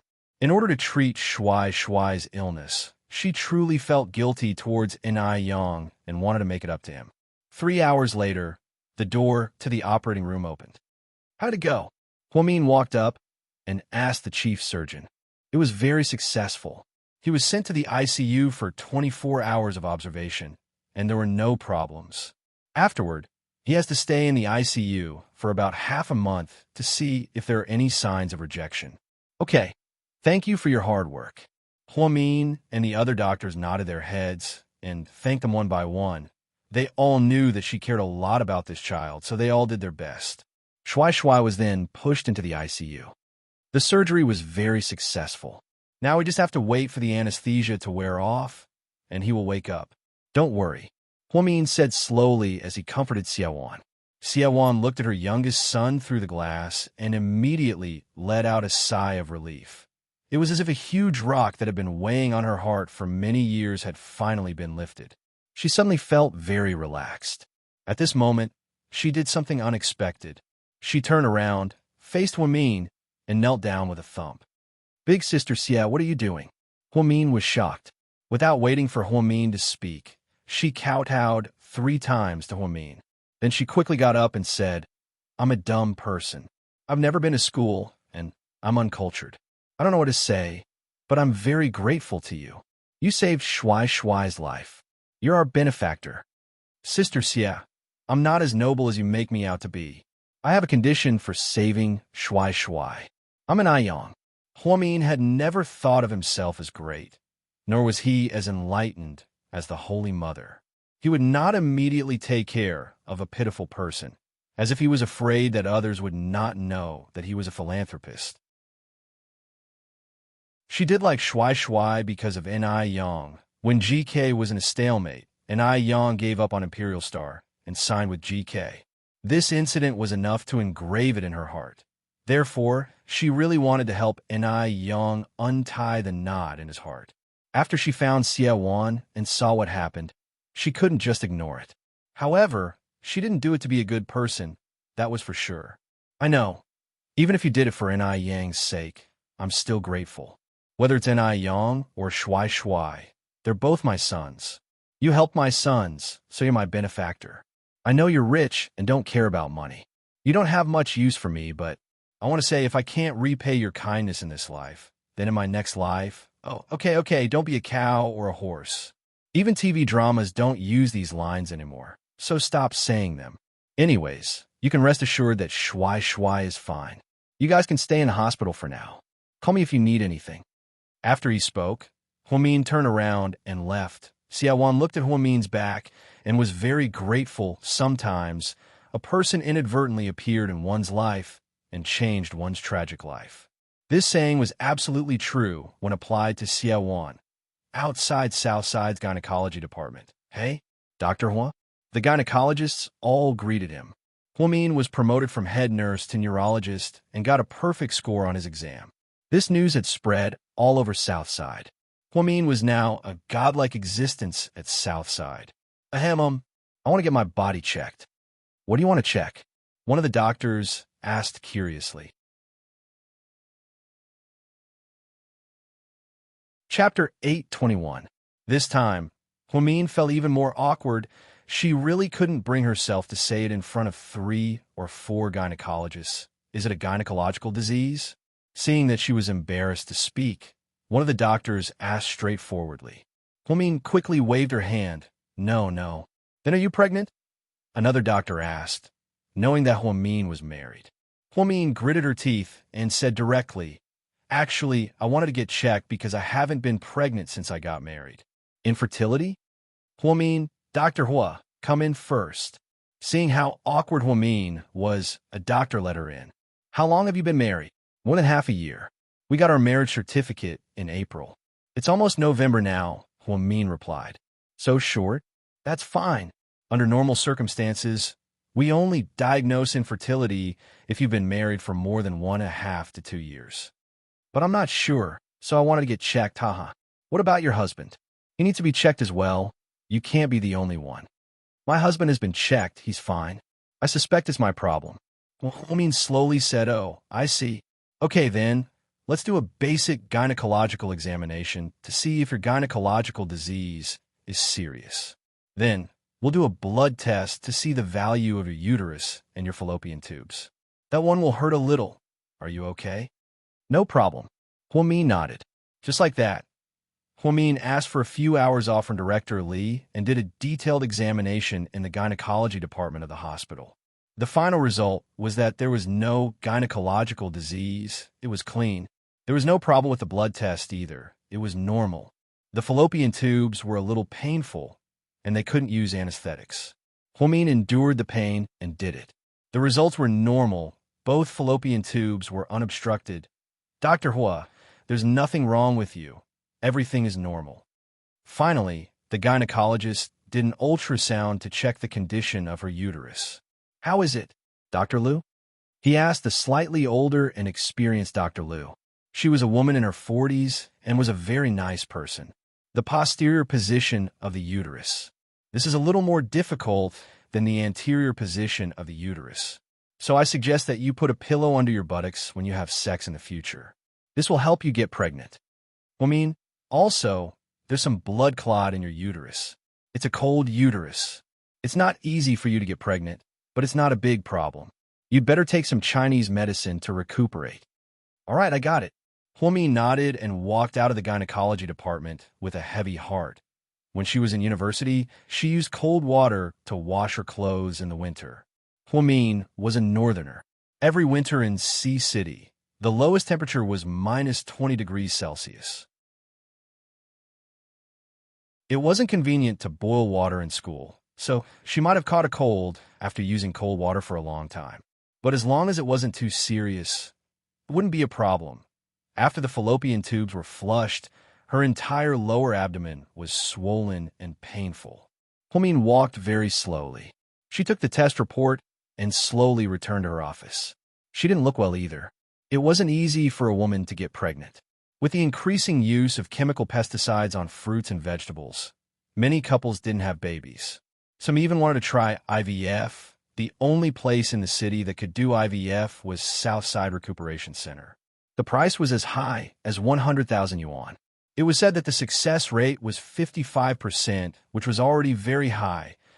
Huamin once took care of an IVF mother when she worked in the OB/GYN department of the first hospital. It was really tough. She had transplanted 3 embryos, and 2 of them survived. In the end, she gave birth prematurely at 7 months and gave birth to a pair of twins. The babies were very small and pitiful. They stayed in the incubator for a full month. If you don't raise your own child, you won't know how much your parents love you. Many women love their mothers even more after they become mothers. Qinshu got off work early today, so he drove over to pick up Huamin. Then, he noticed that his wife didn't look well and she sounded a little weak. "What's wrong? Are you not feeling well?" Qinshu looked at Huamin's side profile and asked. "No." Huamin forced a smile. There was still a faint pain in her lower abdomen. Impossible. She couldn't hide anything from Qinshu. He knew her too well. "Tell me what's wrong." Qinshu's tone was domineering. Chapter 822. Haha, it's actually nothing. All right, I have good news for you. We're both fine. Qinshu, you don't believe me? Really? I'll tell you, but don't yell at me. I secretly hid your thing yesterday and went to test its survival rate today. Qinshu, the results showed that you're fine, huh? I did a full body checkup myself, and there's nothing wrong with me. The doctors said that my body is cold, so I have to pay attention to warming my womb. I'll be fine after taking some Chinese medicine. I'll have a baby soon. What kind of checkup did you do? Qinshu asked. It's those messy examinations. What did they say? Qinshu was also a medical student, so he wouldn't be so easily brushed off by Huamin. You wouldn't understand even if I told you. I did an ultrasound, a basic gynecological examination, a routine blood test, and tubal drainage. Tubal drainage? Huamin, are you crazy? Qinshu slammed on the brakes and stopped the car on the side of the road. Huamin was shocked. It's just a small checkup. Why are you so nervous? Huamin said guiltily. You think I don't know anything, don't you? Qinshu looked at her coldly. Huamin lowered her head guiltily. Tubal drainage. Why did you do it? Don't you know how painful it is? You can't even use anesthetics, and it's considered a minimally invasive procedure. How could you do it? Are you crazy? This was the first time Qinshu had spoken so loudly to Huamin. Qinshu understood the theory behind this checkup. The fallopian tubes were 2 tubes next to the uterus. They were used to send sperm and eggs together to achieve fertility. If these 2 tubes were blocked, the woman wouldn't be able to get pregnant. Some people had one-sided blockages, so their chances of getting pregnant were lower. The fallopian tube is to use 2 thin tubes to connect to the fallopian tube and then draw water into it to see if the water is circulating inside. If the water is flowing, it proves that there is no blockage. If it is not flowing, it means that there is a blockage. This was a rather cruel method because they couldn't use anesthetics. They could only watch helplessly as the pain was excruciating. It was better if it worked, but it was said that those that didn't work would suffer a fate worse than death every time they drew water in. Even for someone like Huamin, who had an unobstructed flow, his lower abdomen still hurt after the water was drained. The pain was 10 times more intense than menstrual cramps when she was on her period. Qinshu was angry because Huamin had humiliated himself. Under normal circumstances, no one would be willing to do such a perverted examination unless they had no other choice. Honey, don't be so agitated. I'm really fine. Huamin explained in a low voice. You never discuss anything with me, right? Qinshu asked coldly. No, I just don't think it's a good idea to ask about something as trivial as the gynecology department. You're so busy every day. Your matters have never been a small matter to me, but you actually don't understand. Qinshu laughed self-deprecatingly. But I'm doing this for our future children. If you have to suffer, then I'd rather not have children for the rest of my life. You're enough for me. Honey, Huamin could tell that Qinshu was angry, so she immediately tried to comfort him. Qinshu didn't say anything and turned his head away. Honey, I like babies. I really want a baby of our own. But you can't go through all this on your own. Qin Shu insisted. Okay, okay, I won't do it in the future. You want a future? Qin Shu was furious. No, that's not what I meant. Huh, I'm saying that I'll listen to you from now on. After Qin Shu drove Huomin back to her mother's home at Sky Blessing Court, Qin Shu drove away. He didn't seem to be in a good mood. Honey, you need to go out. I have something to do. I'll pick you up later. Okay, why did brother-in-law leave? Jing Zhixin was curious that Qin Shu didn't stay for dinner. He seems to be mad at me. Huomin pouted. I'm curious. What could make someone as mild-tempered as brother-in-law angry? Did you find a mistress? Jing Zhixin looked at his sister and asked jokingly. Chapter 823. Jing Zhixin, I'm going to slap you in the face. Huomin looked at his little brother in frustration. How dare he accuse her of cheating on him? I'm just kidding. Don't get so worked up. Forget it. You're just a kid. You wouldn't understand even if I told you. Huomin carefully walked to the sofa in the living room and sat down.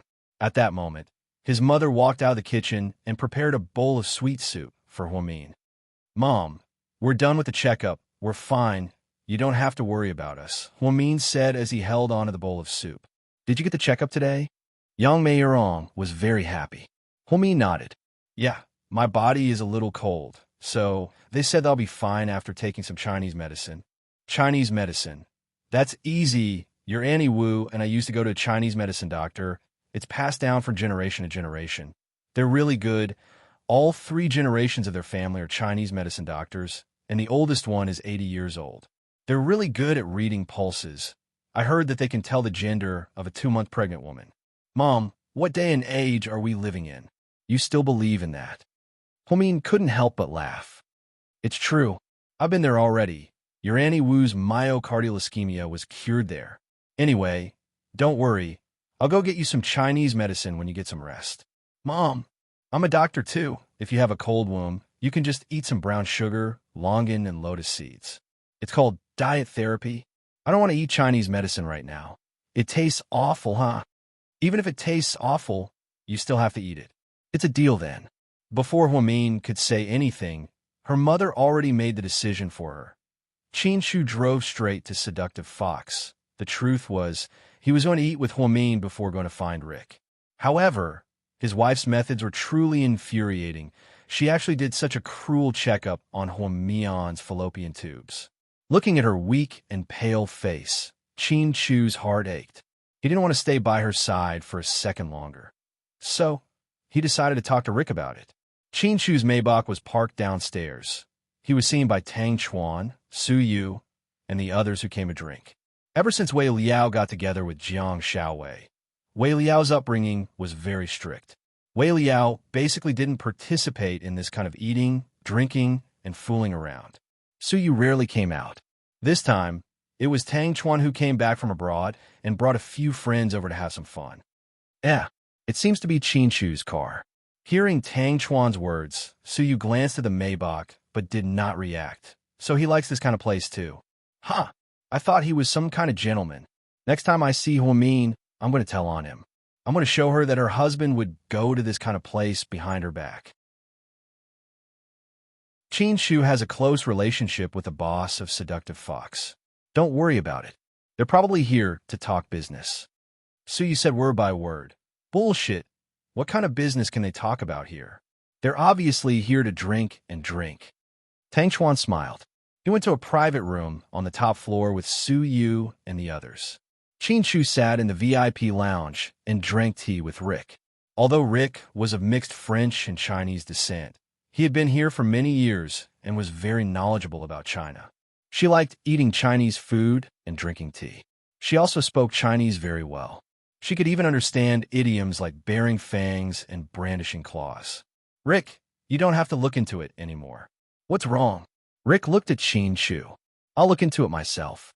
It's too dangerous for you guys to look into it. Then isn't it more dangerous for you to look into it yourself? Rick asked.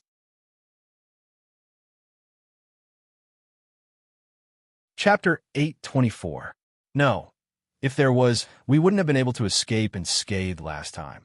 Qin Shu sipped his tea and said slowly. Rick froze slightly.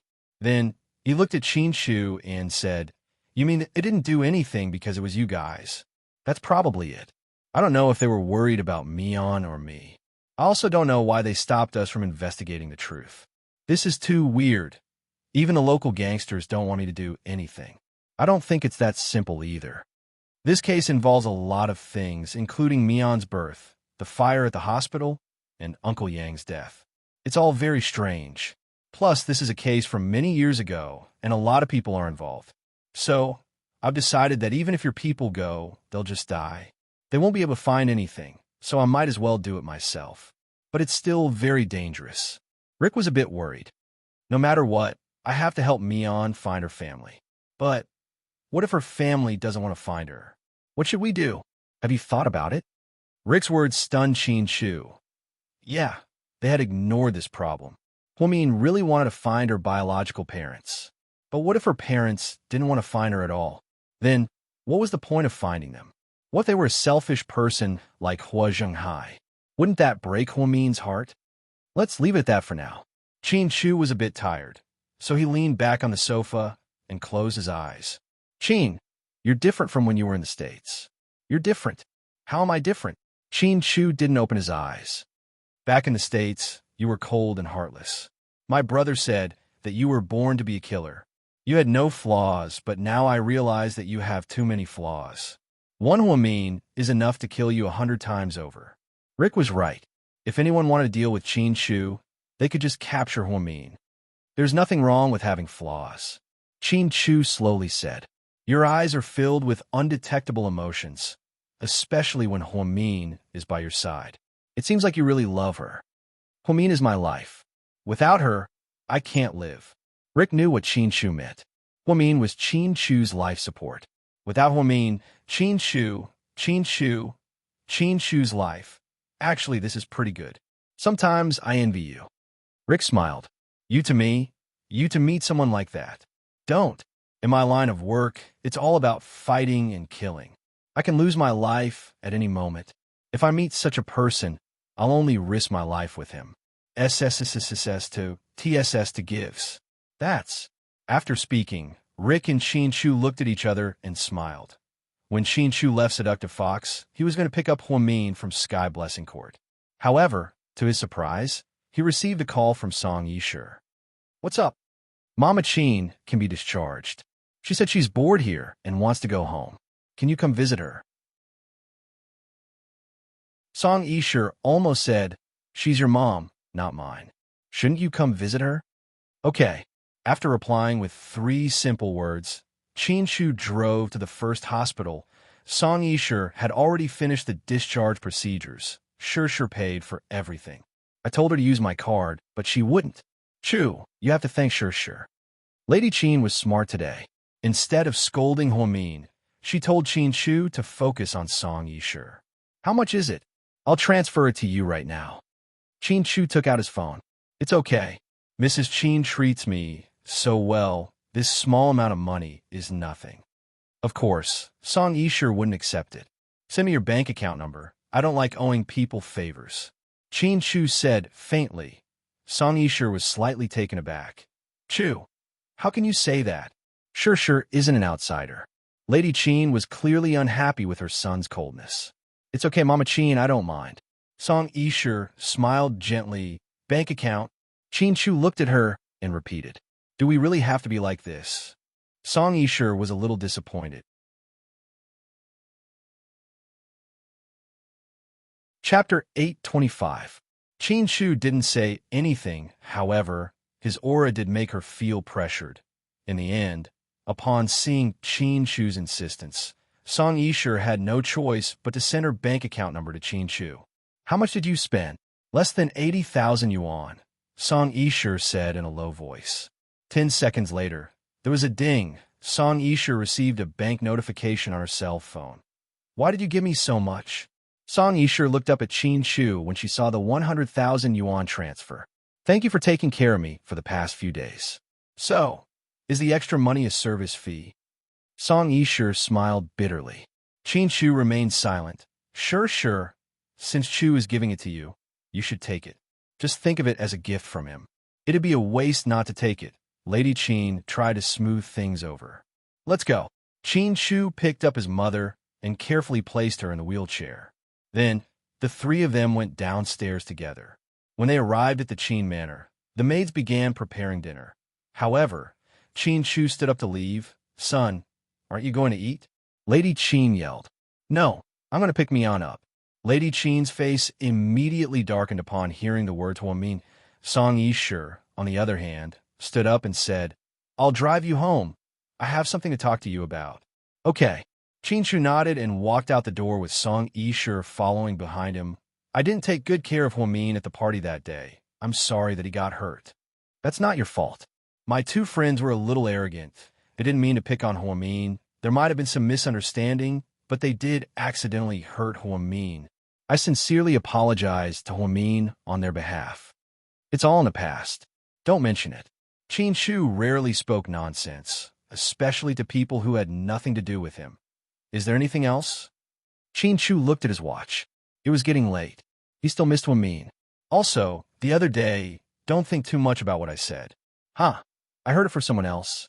Su Yu's reaction was a little too big. After the incident, he deliberately hit my friend's car. Everyone knows about it. I'm not trying to complain or anything. I just want to say that gossip is a fearful thing. You are all public figures, so you should be careful. You can tell Huamin not to meet Su Yu in the future, in case people start gossiping. Thank you for your advice. Qin Shu's tone was still indifferent. Then there's no problem. I believe those are just rumors. There's nothing going on between Su Yu and Huamin. They don't know each other that well, Qin Shu replied. Then, he turned around and got into his car. He didn't want to waste time talking to Song Yishur. Song Yishur watched as the Maybach drove off into the distance. Her eyes sparkled with a strange light. She really wanted to see how long Qin Shu and Huamian's so-called unbreakable love could last when all the rumors were flying around. Back in the living room of the Qin manor, Lady Qin immediately complained, Sure, you're too nice. Why didn't you say a few words and ask Shu to stay for dinner? He's busy. You're too sensible. You're such a silly child. You're not even 1/10 as scheming as Huamin. It's good to live a simple life. It's so tiring to be scheming all the time. After all, no one can live with a mask forever. You're right. I want to see how long Huamin, that little bitch, can keep up the pretense. Lady Qin said fiercely. Song Yishur only smiled slightly and didn't say anything. Ever since she came back to China, she didn't spend as much time at home as she did at the Qin manor. Lady Qin, this lonely old lady, had already made her the center of attention in her life. When Qin Shu arrived at Sky Blessing Court, he saw Huamin sleeping on the sofa. As soon as he walked in, she looked like a little kitten. His gaze instantly softened. Brother-in-law, you're finally here. Hurry and take my sister away. I told her to sleep in the bedroom, but she refused. She said she wanted to wait for you here. Qin Shu nodded. Then, he walked over and carefully picked up Huamin. Honey, you're here? Huamin asked as she rubbed her sleepy eyes and looked at Qin Shu. Chapter 826. Qin Shu didn't say anything. Instead, he carefully placed her on the passenger seat. Then, he put on the seatbelt for her. When they were closest to each other, Huamin closed her eyes and smelled Qin Shu's unique scent. She even impulsively licked his lips. Yes, please note that it wasn't a kiss or a bite. It was a lick. Mr. Qin's body trembled, and he didn't dare to move. Even his hand that was holding onto the seatbelt paused. Honey, why do you smell so good today? Huamin smiled. Qin Shu. He ignored her and got into the driver's seat. Then, he started the car and drove away. Honey, I haven't eaten yet. I'm so hungry. Huamin continued to pretend to be pitiful to gain sympathy, because this method had always worked on Qin Shu. Then you can starve. Honey, even your husband can't save you. Huamin, aren't you very powerful? The most invincible Huamin in the universe. How can you be so cruel to yourself? Qin Shu said coldly. As expected, he was still holding a grudge over that incident. Mr. Qin, don't be angry. I'm the one who's in pain, not you. Huamin was confused. He was the one who had his fallopian tube drained, so he was the one who was in pain. Why was Qin Shu so agitated? After he said this, Mr. Qin's face turned even darker. Honey, my stomach hurts. You asked for it. Honey, my stomach hurts from hunger. You deserve it. Honey, I'm going to die. Then I'll take you to the funeral home right now, Qin Shu said in all seriousness. Qin Shu, are you even human? There's still a year left before we get married. You're so heartless that you want to cremate me? You're psycho. Huomin was finally angry. Qin Shu raised the corner of his mouth when he saw her irritable look. Catching sight of that smile, Huomin immediately asked excitedly, Hubby, you're not angry anymore. Angry? That's impossible. You even laughed. Ha! Huomin leaned against Qin Shu's palm and began to act like a spoiled child. Qin Shu really couldn't bear to scold her anymore. He parked the car at a kanji shop by the roadside. After having some supper with Huomin, the two of them finally went home. Next day, at noon, Huomin received a call from Immerse, just as he was about to head to the restaurant for dinner. Huomin, are you free? I'm free. I'll wait for you at the Korean barbecue restaurant on Shinmin Street. Then Immerse hung up the phone. Huomin was depressed. Eating with a celebrity like Immerse was really bad. If word got out, he would be surrounded by fans. However, Immerse rarely took the initiative to eat with others, so he guessed that something must have happened to her. Taking advantage of their lunch break, Huomin drove straight to the place Immerse mentioned. Immerse was sitting in a private room on the top floor, wearing a black short-sleeved shirt. Her coat was a white woolen coat that was hanging on the hanger beside her. Since she was an artist from his company, Huomin was quite friendly when he saw her. A young lady, come and sit. You should just call me Huomin. It sounds weird. The truth was, Huomin didn't like being called a young lady at all. It sounded too old, like a punching bag for a rich family. Okay, what do you want to eat? Hurry up. It's my treat today. Immerse smiled. It was rare for her to be in such a good mood. Okay, I love meat. I'm a classic carnivore. Then, Huomin flipped through the menu. Just then, the door to the private room opened. Huomin heard footsteps and turned around. Little sister Mian is here too. Huasiqian wasn't surprised at all. However, Huomin was indeed surprised. Wasn't it just him and Immerse eating together?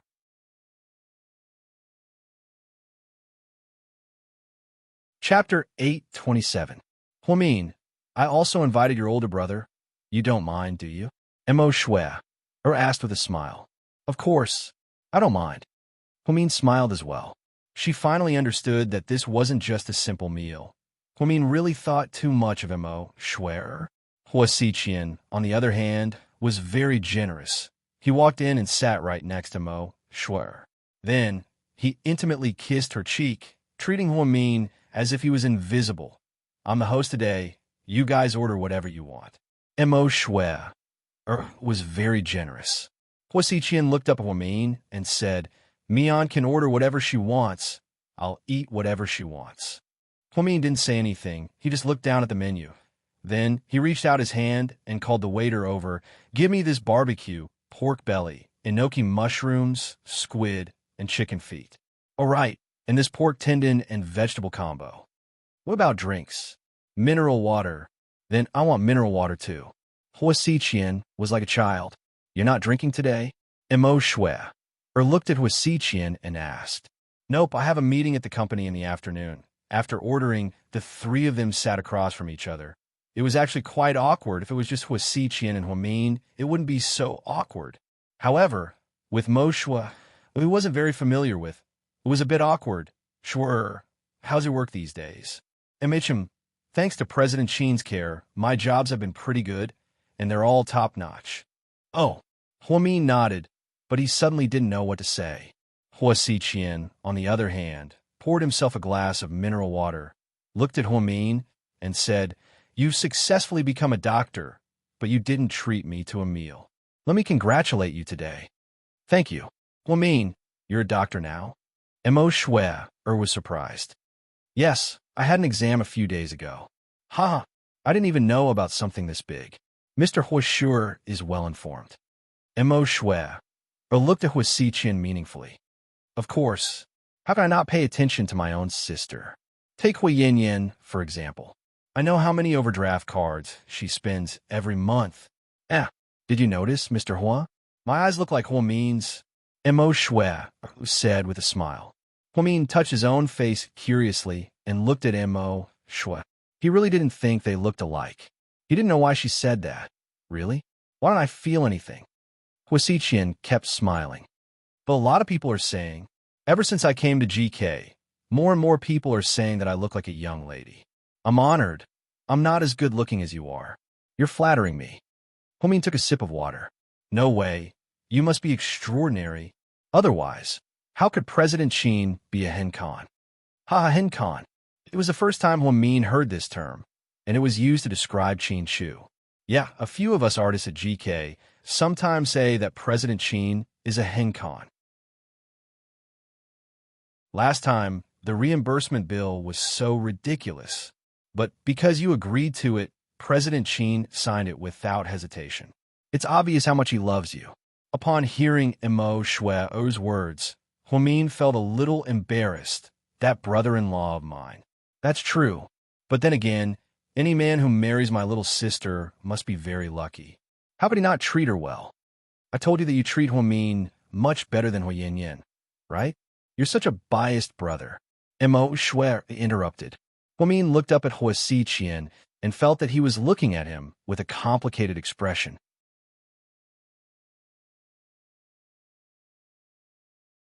Chapter 828. No normal person would like someone like Hua Yin, Hua Min said calmly. Of course she's retarded. The only people who like her are her friends, because she's dumb and rich, Hua Xiqian said mockingly as he picked up a spicy radish. How could he compare Hua Min to Hua Yin? Was Hua Yin good enough for him? Her IQ was so high that she could carry Hua Min's shoes for him. You're too funny. Mo Shui giggled as she covered her mouth. I'm serious, Hua Xiqian said with a straight face. Just then, the waitress began to serve the dishes. Since she was closer to Hua Min, she picked up a spatula and began to fry the meat. After a few seconds, Hua Xiqian took the spatula from her. Look at how dumb you are. You don't know how to cook. Let me do it. Mo Shui looked at Hua Xiqian with a complicated expression on her face. Then, she said coquettishly, Young Master Hua is really good at taking care of people. Whoever marries him will be happy. You two are a good match, Hua Min blurted out. I want to, but he doesn't like me. I'm not good enough for him. Who said that? Did you forget how you got him last night? Hua Xiqian said dirty words. Mo Shui immediately punched him on the shoulder. Can't you two let me eat? I have to go back to the hospital in a bit. Hua Min smiled. Hua Xiqian stir-fried the meat for a while, and all the meat was ready. The three of them began to eat. Hua Xiqian was very considerate. He would put meat in Mo Shui in Hua Min's bowl. Then he would pour them water, get them utensils, and tissues. He was more like a waiter than a waiter. Hua Min initially thought that Mo Shui only wanted to have a meal with her and talk about the company. Later on, he realized that she had an ulterior motive. From the moment Hua Xiqian walked through the door, Hua Min already knew what Mo Shui was up to. She just wanted to see if there was any intimate relationship between her and Hua Xiqian. This might seem a little crazy to outsiders. However, Hua Xiqian was indeed not a member of the Hua family. He was just an adopted son. Mo Shui must really love Hua Xiqian. Back then, Mo Shui came to sign a contract with Hua Xiqian after he called her. This is enough to verify. When Hua Min walked out of the restaurant, he wasn't in a good mood either. After Hua Min got into the car, Hua Xiqian sent him a WeChat message. Don't eat with Mo Shui alone in the future. Why not? Hua Min asked back. Why do you ask so many questions? Just listen to whatever I say. Why should I listen to you? Stupid girl, you're being rebellious again. Whatever, just remember, that woman isn't as simple as you think. Just as he was about to drive back to Southside, he received a call from the chief of internal medicine. He wanted him to go to the first hospital and get some medicine for Shui Shui. Hua Min immediately turned around and went to the first hospital. He followed the instructions and got the medicine. Huamin went downstairs to look for Huang Yu. However, she wasn't in the OB/GYN department. Head nurse, where's Yu? She went out. She's by the side door. I think her boyfriend is here. Huamin was slightly surprised. Boyfriend? Jixin? Shouldn't he be in class right now? Huamin was very curious. He put his medicine in the car and walked towards the side door. There were 3 entrances to the first hospital: the main entrance, the back entrance, and the side door. The side door was more secluded, and most patients wouldn't use it. Usually, the hospital staff would use it for convenience. Huamin walked down the dark corridor to the side door. From afar, he saw Huang Yu pulling a man. That man wasn't Jixin. Huamin's heart sank when he saw this.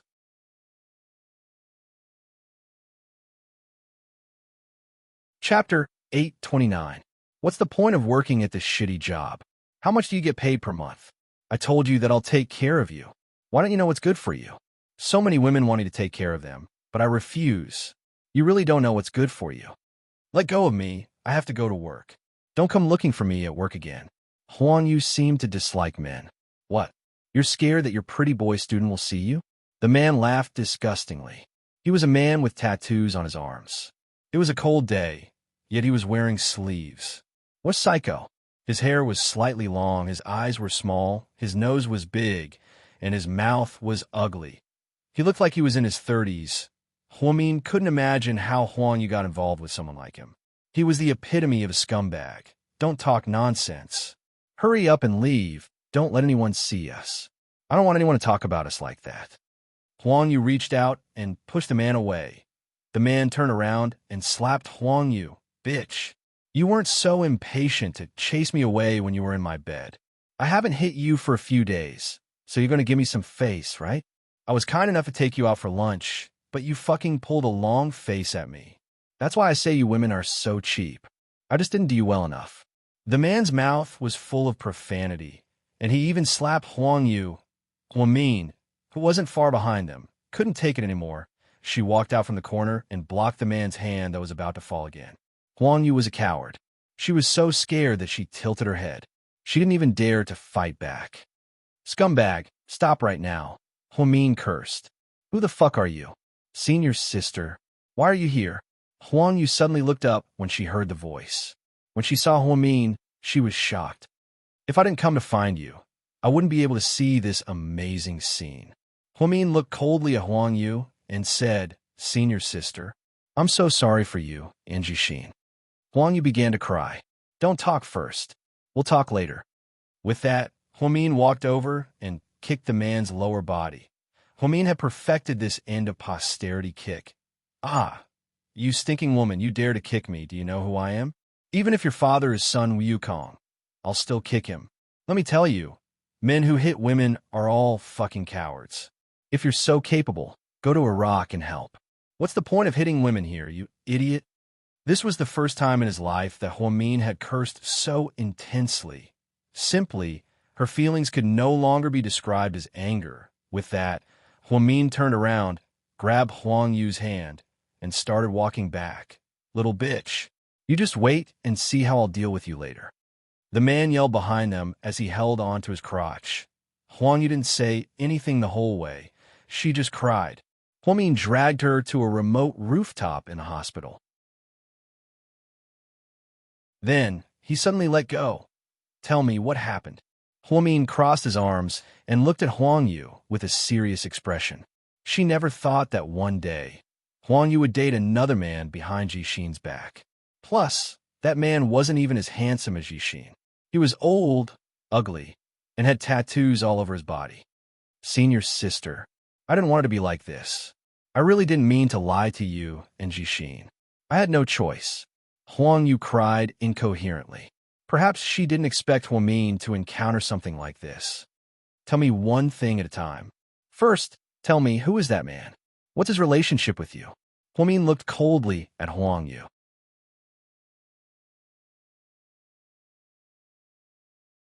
Chapter 830. Huang Yu leaned against the cold wall. Dispirited after a moment of silence, she slowly said, Mian, I'm sorry for Jixin. You've already said that. Huamin reminded her coldly. I met him at class reunion. He's my classmate's older brother. My classmate organized the reunion, so we didn't have to split the bill.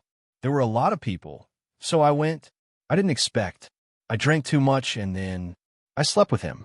I swear, I only like Jishin. I really drank too much, so I don't remember anything. Later on, that guy kept harassing me, and he kept coming to my apartment and the hospital to find me. I'm really, really scared of him. He's a gangster. I heard he has a gang background, so I didn't dare to mess with him. He even threatened that if I didn't listen to him, he would go to school and find Jishin and cripple him. I'm really scared of Jishin. Mian Huamin, I'm really sorry.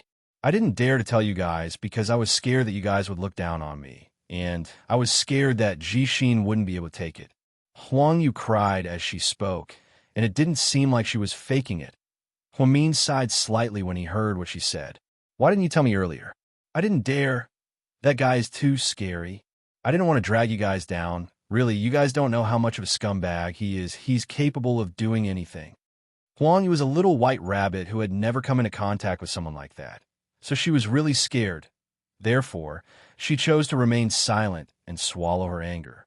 When it came to Jishin, she chose to avoid him. So you've been avoiding Jishin? Huamin continued to ask. I know that Jishin treats me well, but I feel so dirty right now. I can't face him. As Huang Yu said this, she covered her head and squatted on the ground, crying again. She was only a 21-year-old girl, so she really couldn't handle this much psychological pressure. Have you thought about calling the police? Call the police? How would I dare? He has a gang. If the police arrest him, his gang will kill my whole family. You don't know them. They are all outlaws. Huang Yu had been beaten up by In several times, so she was scared of him. But how long do you plan to stay on the edge like this? When will it end? Huamin asked indifferently. I don't know either. I just wanted to buy as much time as possible. I didn't expect you to find out. Senior sister, can you not tell Jishin? I'm afraid he won't be able to take it. Jishin cares about you a lot. Don't you think you should give him an explanation? Huamin didn't know what to say. Things had already come to this point, yet he still had to keep Jishin in the dark. She made him suffer from lovesickness. Did she really love Jishin? I have to give him an explanation. I'll break up with him tonight. Are you sure you want to break up? What else can I do? I'm already like this. Will Jishin still like me? Huang Yu's eyes were red and swollen from crying. You're not Jishin. How do you know what he's thinking? Huang Yu shook her head. Even if Jishin doesn't mind, I can't live with myself. Plus, that person said that if I continue to contact Jishin, he'll destroy Jishin as well. I can't hurt him. So you're going to live like this for the rest of your life. What else can I do? Why didn't you ask me about this? I don't think I can't deal with someone like that. We can face it together, Huamin said word for word. If it was before, Huamin probably wouldn't dare to mess with those hooligans. However, things were different now. She had Qin Shu, Gao Ran, and even the owner of Seductive Fox at her disposal. If one were to talk about the biggest asshole, no one would be more powerful than the owner of Seductive Fox. However, Huang Yu didn't say a word about it. Even if you help me take care of that person, what about his accomplices? If you can't get rid of all of them, my family will be in danger. My parents love me so much. I don't want anything to happen to them. I can't let anything happen to them. Senior sister, can you be considerate of me? Huang Yu begged Huamin.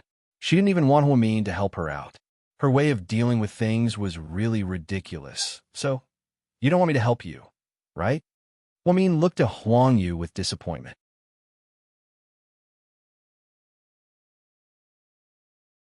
Chapter 831. Yes, Huang Yu replied as she clenched her teeth. Okay, since you said so, what else can I say? Huamin smiled bitterly. I'm sorry, Mian.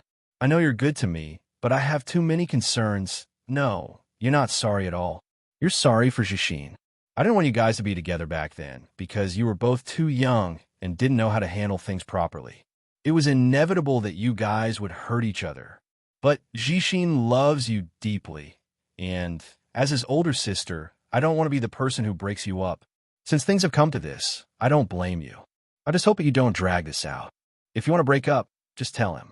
Don't make him wait like an idiot. Okay, I'll tell him tonight, Huang Yu said with difficulty. Huamin looked at her. Then take care of yourself. Also, If you need my help, call me today. Otherwise, I won't care about anything that happens to you in the future. Huamin wasn't being heartless, but rather, he was being decisive and decisive.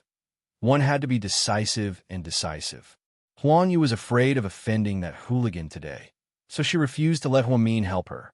She didn't want to continue her relationship with Jixin, but she was afraid of that person's threat. She was too timid. She was so timid that she was overcautious. She was so timid that she was willing to give up her beloved boyfriend to be with a scumbag. This was her own choice. If she missed the opportunity that Huamin gave her, then Huamin really wouldn't help her anymore. He already gave her a chance. If she missed it, then it wasn't worth it anymore. I'm sorry, Mian. Huang Yu still said the same thing. Huamin was annoyed by her words. She turned around and left. She got in her Audi R8 and sped back to Southside.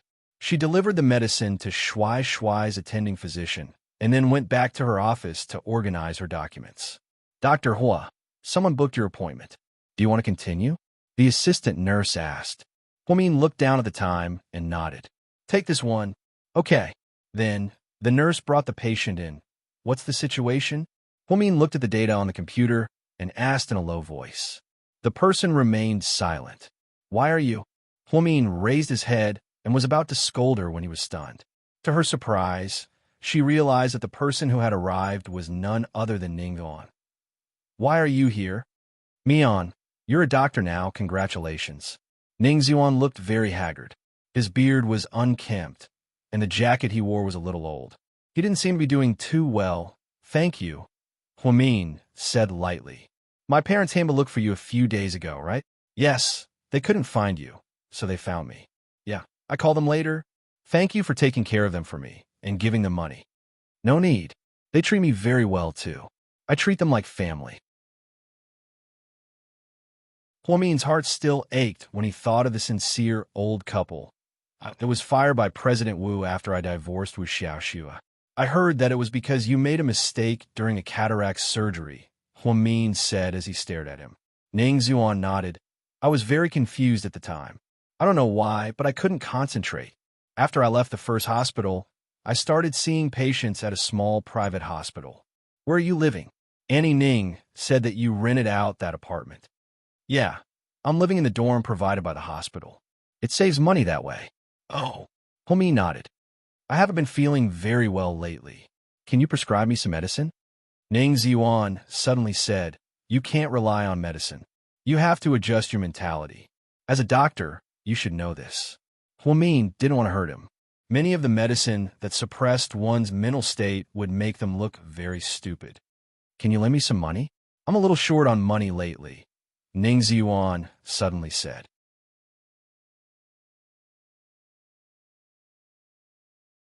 Chapter 832. Huamin was a little speechless, but out of courtesy, she still asked, how much do you want to borrow? 100,000. Is that okay? Why do you need so much money? 100,000 wasn't a lot to Huamin, but she wanted to know what Ning Yuan was going to do with the money. Oh, I want to buy a pharmacy and do it myself. I don't want to go to work. It's uncomfortable to be controlled by others. 100,000 isn't enough to buy a pharmacy. At the very least, investing in a pharmacy would cost 300,000 to 500,000. Oh, I'm partnering with someone else. They're offering 200,000. I'm offering 100,000. Ning Yuan corrected himself. Where's the pharmacy? How much is the rent?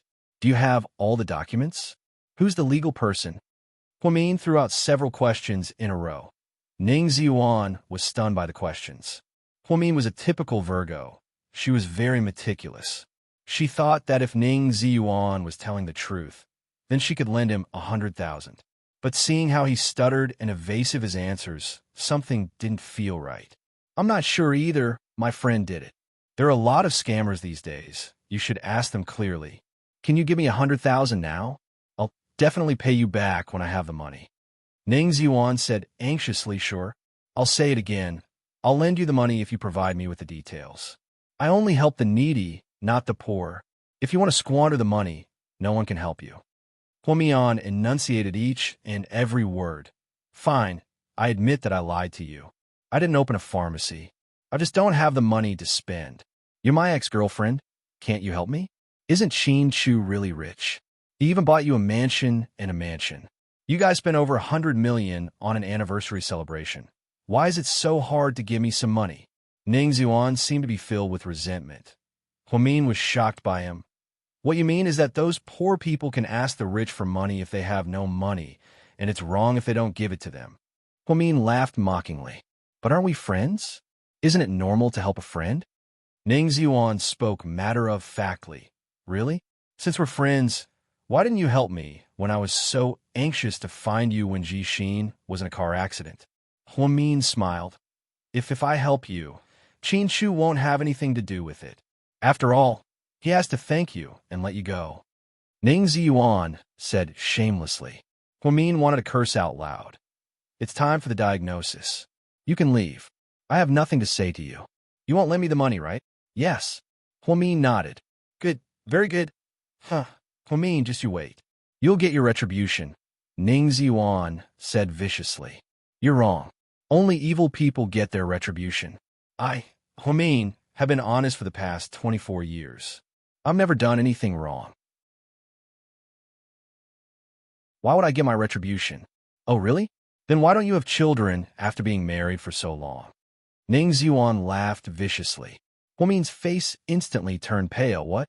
You don't know what to say? I hit the nail on the head. You think you're happy just because you married into a rich family. Haha. I often read the entertainment news. Your mother-in-law scolds you every day and calls you a hen that can't lay eggs. You're just pretending to be a young lady, aren't you? The truth is, you can't even have children. How much longer will Qin Chu love you like this? Ning Xuan, shut up. Huamin was so angry that he was shaking. Perhaps his words hit her where it hurt, so she couldn't stay calm. Is it because your husband can't do it? Huh? Do you want me to be a virgin and lend you my seed so you can get pregnant? As soon as he said this, Huamin threw a pen holder at Ning Xuan. With a clang, it landed on Ning Xuan's head. Ning Xuan, don't be so evil. You're a father after all. It won't do you any good to walk down this path.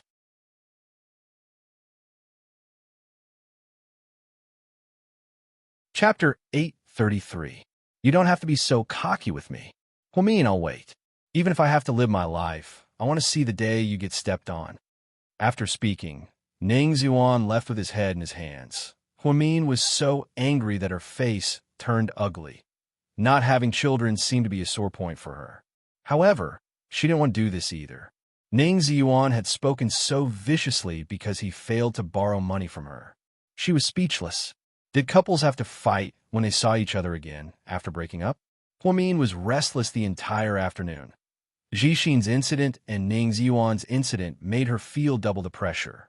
After she got off work, she drove straight back to her home at Imperial Park.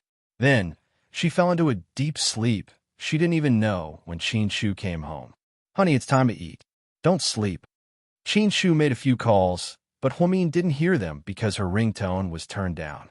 He anxiously went to Southside and found out that she got off work on time, so he went straight back to Imperial Park.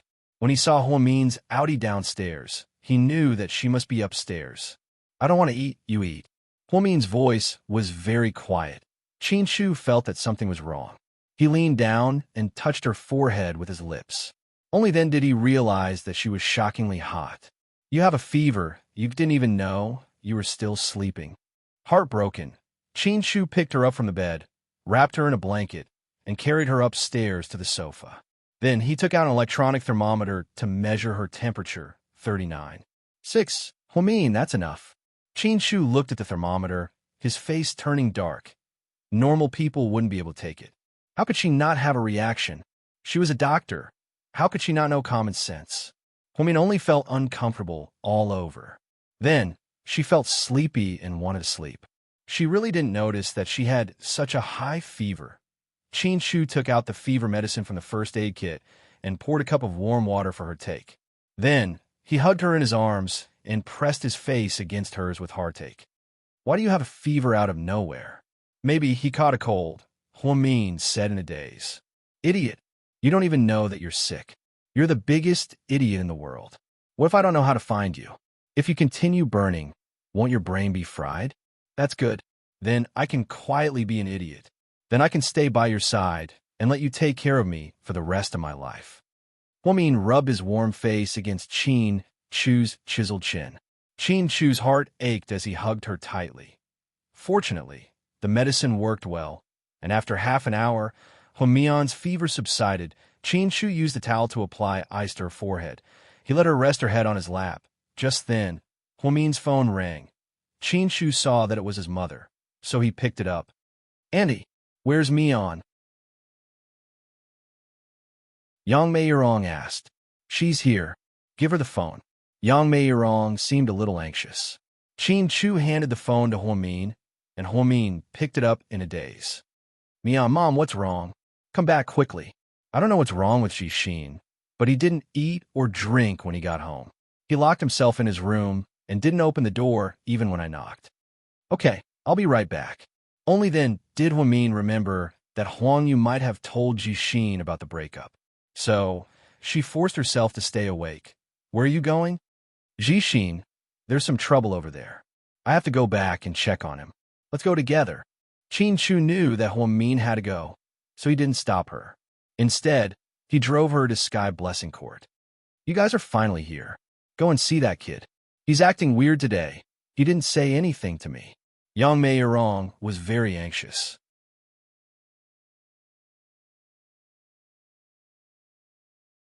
Chapter 834. On the way there, Huamin told Qin Chu about Jixin's situation. So, Qin Chu had a rough idea of what was going on. Huamin dragged his feverish body upstairs to Jixin's bedroom. "Jixin, open the door. It's your sister." She knocked several times, but Jixin didn't respond. "Jixin, open the door, come out, and tell me what you want." "Sis, I'm not asleep. Let me be alone." Huamin looked at Qin Chu helplessly. Qin Chu walked up. "Let me try." "Jixin, it's your brother-in-law. Open the door. I want to talk to you about your internship at the company." Sure enough, when he heard Qin Chu, Jing Jixin slowly opened the door. "My dear, you finally opened the door." Huamin let out a sigh of relief when he saw that Jixin was fine. "Sis, she broke up with me." Jixin looked at Huamin with tears in his big eyes. He seemed to be sad and wanted to cry, but he also felt bitter and embarrassed. So he tried his best to hold in. Huamin couldn't help but hug Jixin. Jixin also hugged Huamin, and the two siblings hugged each other like that. Mr. Qin, who was watching from the side, felt jealous. Luckily, it was Jixin, so he didn't feel jealous. If it was anyone else, he would have grabbed that person and thrown him out. "Jixin, your sister is still sick. This isn't the place to talk. Let's go downstairs." Qin Chu comforted him. Jing Jixin let go of Huamin and quietly followed behind them. Huamin didn't want his mother to hear, so he said, "Mom, my brother is fine. He just didn't do well on the exam, but I talked him out of it. He's hungry, and so am I. Hurry up and cook us some porridge. I want pumpkin porridge. Make it a little longer." "Oh, so it's an exam. This matter really scared me to death. This child, all right, you guys just wait." When Yang Meiyerong heard Huamin's words, she was no longer suspicious. He went straight to the kitchen to prepare supper. Qin Chu, Huamin, and Jixin sat on the sofa in the living room. Jixin took out his phone and handed it to Huamin. "She sent me a WeChat message. Take a look at it yourself. I don't want to repeat myself." Huamin took the phone and saw Huang Yu's message. "Jixin, I'm sorry. I've thought about it for a long time, but I still have to tell you that I've fallen in love with someone else. We met at a class reunion, and I can't be with you anymore. I didn't want to hurt you, so I didn't tell you. But it's not good for either of us to drag this out, so let's break up. Thank you for taking care of me before, and I wish you a better girl in the future." These words were very conventional and did not have any standard. One look and one could tell that it was something a child would say. "So, you can't take it anymore?" Huamin looked at his brother, a little angry at how useless he was. "No, I just can't stand how fickle she is. I don't think she's that kind of person. People's hearts are unpredictable. How can you know what a person is thinking? Plus, you can't force love." "I know." Jixin nodded. "If you know, then why are you so depressed? We just broke up. No one can accept it. I just feel bad. Really, sis, it hurts here. Jishin pointed at his chest. Huamin frowned. Forget it. The pain will pass. You have to be strong. Jishin, you're a man. You can't just live with love. You still have your friends, your teachers, your classmates, and your career. Your brother-in-law already thought about it. After the new year, you'll have fewer classes when school starts, so you can go straight to GK. Really? Brother-in-law, I can go after the new year? Jishin was pleasantly surprised. It was almost December. After the new year in March, he only had a few months left. Yeah, as long as you pull yourself together and work hard, nothing will be a problem. I'll listen to you. Brother-in-law, you're my idol. You're only 27 years old, but you're already on the Forbes Asia list. You're on the cover of many financial magazines. You're so cool. The more Jishin spoke, the more excited he became. The sadness from before seemed to have disappeared. Huamin looked at Qin Chu gratefully. The relationship between the couple was obvious. Brother-in-law, can I go to GK Film and Television for my internship? Jishin suddenly asked. Huamin and Qin Chu were both surprised by the question.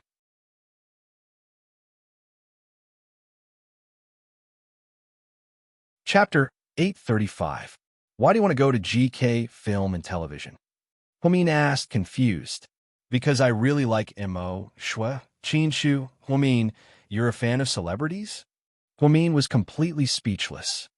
She's so good at acting, and In-ai Yang is so good at singing. Did you guys hear the last song he sang at the concert? It's called The Lonely Bird. Oh my God, it was so good that it broke my heart. When it came to In-ai Yang, Jishin was even more exaggerated. Oh, I heard that song was really good. In-ai Yang is one of the rare superstars who is both a capable and an idol. He's the male lead of our company, Qin Chu said with a smile. That's great. Brother-in-law, I'll go to GK. Maybe I can be Mo, Shui, Er's assistant, or In-ai Yang's assistant. Huamin rolled his eyes at him. That's all you've got? You're the president's brother-in-law. How can you be someone's assistant? Don't you feel ashamed? Ha! I can start from the bottom. Once I understand how the company operates, you can promote me to the president of GK Film and Television. Qin Chu, bro, if you're okay, go wash up and go to bed. What are you guys talking about? You look so happy. Yang Meiyerong walked out of the kitchen with a tray containing 3 bowls of pumpkin porridge. She also brought some salted vegetables and heated up some snacks. Wow, you're done so quickly. Thank you, Mom. Huamin smiled. After his fever subsided, he was starving. He ate with relish. Qin Chu and In-ai Yang each had some porridge as well. Seeing that In-ai Yang was fine, Yang Meiyerong was relieved before they left. Huamin repeatedly reminded Jishin, don't go looking for Huang Yu. Jishin nodded. After that, Huamin and Qin Chu went home. The next morning when Huamin arrived at the hospital, he first went to see Shui Shui, who had just woken up. He was in good spirits. Xiaowan was feeding him porridge. Morning, Shui Shui. Good morning, Sister Hua. Wow, you look so energetic today. Come, let me take a look. Huamin walked over and saw that Shui Shui's complexion had improved a lot. His mood improved as well. When did he wake up? He woke up last night. Chief Qi said that he's recovering well. That's good. You've worked hard these days. No. It's my own child. It's not hard at all. Xiaowan shook her head repeatedly. When Shui Shui is discharged from the hospital, I'll find a school for him and a new place for you to live. Then you can take some time to meet In-ai Yang. Yes. Xiaowan nodded. In-ai Yang? Is it that big star? Shui Shui suddenly heard it. Yeah, it's that big star brother. Do you like him? I do. My classmates all like him. They say that he's super handsome and he sings really well. Shui Shui said excitedly. Xiaowan didn't feel good about it. They were half-brothers, but they didn't like each other at all. When you're better, I'll take you to meet that big brother of his. Okay? Really? Shui Shui was obviously very excited. Of course, I never lie. But isn't he a big star? Shui Shui reacted quickly. But a big star is still a person. Big brother In-ai Yang is a really nice person. That's great. I want to take a picture with him and get his autograph. Shui Shui was so happy that he danced around. Don't move around. Hurry up and eat, Xiaowan scolded. probably because she didn't feel good about it. At noon, Huamin finished eating and returned to the lobby on the first floor. She heard someone calling her from afar. She turned around and saw that it was indeed Jiang Xiaowei. Beauty, ever since you got engaged, you've been really busy. Not only have I not been able to see you, but even Wei Liao rarely walks around the market. Huamin joked. That's because I taught him well. All right, come with me. I have something to tell you. What is it? Can you take a look at this for me? What's going on? Jiang Xiaowei mysteriously took out something from her pocket and handed it to Huamin. Huamin picked it up and looked at it. He was immediately dumbfounded. So, you're trying to tell me that you're pregnant? Huamin looked at Jiang Xiaowei in surprise.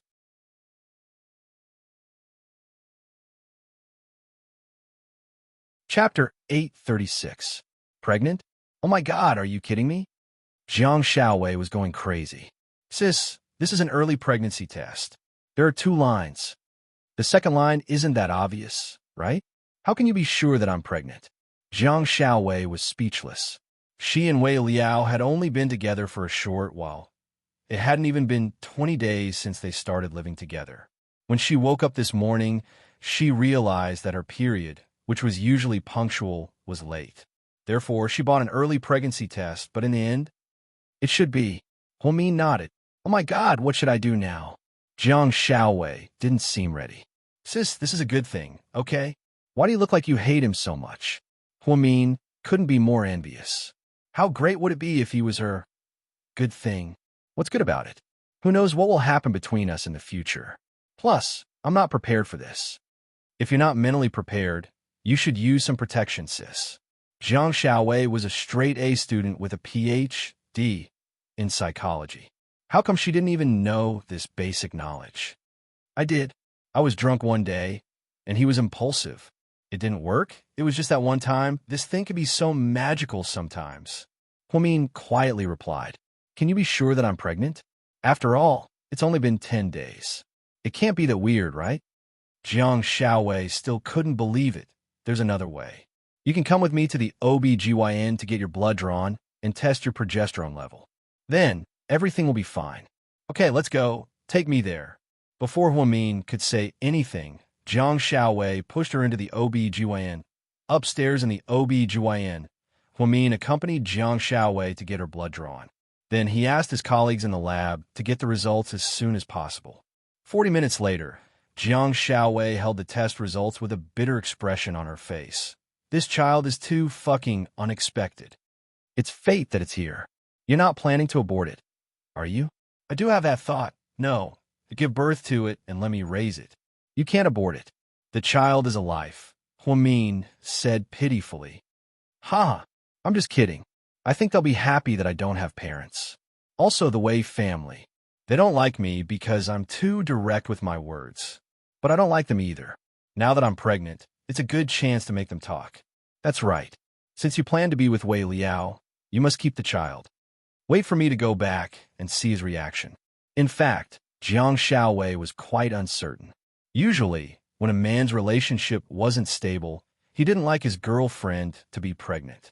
The 2 of them were not officially married and had not registered their marriage. Although the engagement was sensational, it could only be considered a ceremony. However, Wei Liao wasn't young anymore. He was one of the older ones, even older than Suyu. He was already 28 years old. Maybe he'd be happy that Jiang Xiaowei was pregnant? After Jiang Xiaowei's pregnancy was confirmed, she seemed to have mixed feelings. One moment, she was happy, and the next, she was pessimistic. Huamin was very envious and kept reminding her to protect herself. He even ran to the prescription and bought her folic acid with his own money. Remember to take it for the first 3 months. It's good for the baby. Thank you, my genius doctor. Jiang Xiaowei pinched Huamin's face. After Jiang Xiaowei left, she went straight to Wei Liao's company. The Wei family's business was very big. They started with steel, and now they were also in the chemical industry. Wei Liao wasn't the top CEO of the family group. He didn't have as much power as Qin Shu. However, he was still the executive vice president. Wei Liao, Jiang Xiaowei shouted as she walked towards the office. Slightly, why are you at the company? I have good news and bad news for you. Which one do you want to hear? The bad one. The bad news is that I think I'm pregnant. Wei Liao was dumbfounded. What about the good news?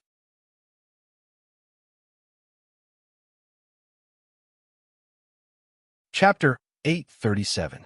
The good news is that you're going to be a father. Gah! Wei Liao almost choked to death. You're pregnant, and I'm going to be a father. What's the difference? Wei Liao was speechless. Yes, I'm pregnant. It's a little sudden, and it's a bad thing for us. But you're 28 years old, and you're going to be a father. In a sense, this is good news. No wonder you study psychology. You're awesome. Wei Liao gave her a thumbs up.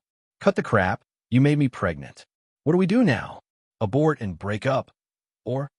Before Jiang Xiaowei could finish her sentence, Wei Liao immediately stood up and covered Jiang Xiaowei's mouth with his hand. Oh my God, what are you talking about? Why do we have to abort it? You said it's a good thing that I'm going to be a father. So, what do we do now? Jiang Xiaowei asked on purpose. In fact, she really wanted to see Wei Liao's reaction so that she would know what to do next. Based on Jiang Xiaowei's swift and decisive way of doing things, if Wei Liao appeared to be depressed, she wouldn't let him off easily. She would immediately ask Huamin to make an appointment with the obstetrician to abort the baby and then break up with the jerk. If Wei Liao looked happy, of course we're getting married with a baby. Getting married with a baby? Jiang Xiaowei was surprised. Yeah, the baby's here. Isn't it a reminder for us to get married soon? Hurry up. You won't look good in a wedding dress when you're pregnant. Oh, by the way, the weather is nice today. Why don't we get our marriage certificate first? Now, Jiang Xiaowei was petrified again. Wei Liao looked at his watch. Yeah, there's still time. I'm familiar with them, so they can wait for us to get our household register. Hey, we're getting married just like that. Jiang Xiaowei was surprised. Wei Liao was really happy, really happy. Don't worry, I'll give you the monetary gift. The house and car will all be transferred to you. Oh, yes, and I'll be yours in the future. With that, Wei Liao took Jiang Xiaowei's hand. The two of them quickly drove to the Civil Affairs Bureau to get their household registration booklets. When Jiang Xiaowei held the red book in her hand, she wondered if she was dreaming. She had once thought that she would never be able to get married, but she had actually gotten engaged in a flash in a short period of time, got pregnant in a short period of time, and then got married. It was really a shotgun marriage. How melodramatic. Slightly. I'll discuss the wedding date with my parents. You can see if your family has any requests. Also, do you want to hold it locally or abroad? Also, you can decide where to take photos and where to go for the honeymoon. Jiang Xiaowei was still stunned. Oh, right. The most important thing now is to invite my buddies over for a meal to celebrate. Then Wei Liao immediately called Su Yu, Tang Chuan, and the others. Then he reminded Jiang Xiaowei, shouldn't you call Huamin over as well? After all, you guys are close. Wait a second, let me think. Jiang Xiaowei held the red book and sat in Wei Liao's black Rolls-Royce Phantom for a long time. Finally, she hesitantly called Huamin. Huamin, come over for dinner in a bit. It's at Shengbin Restaurant. I don't think so. I'm pretty tired today.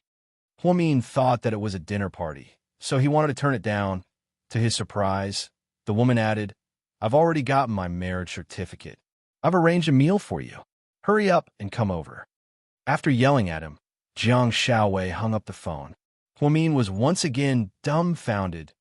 That woman just found out she was pregnant today, and she got her marriage certificate tonight.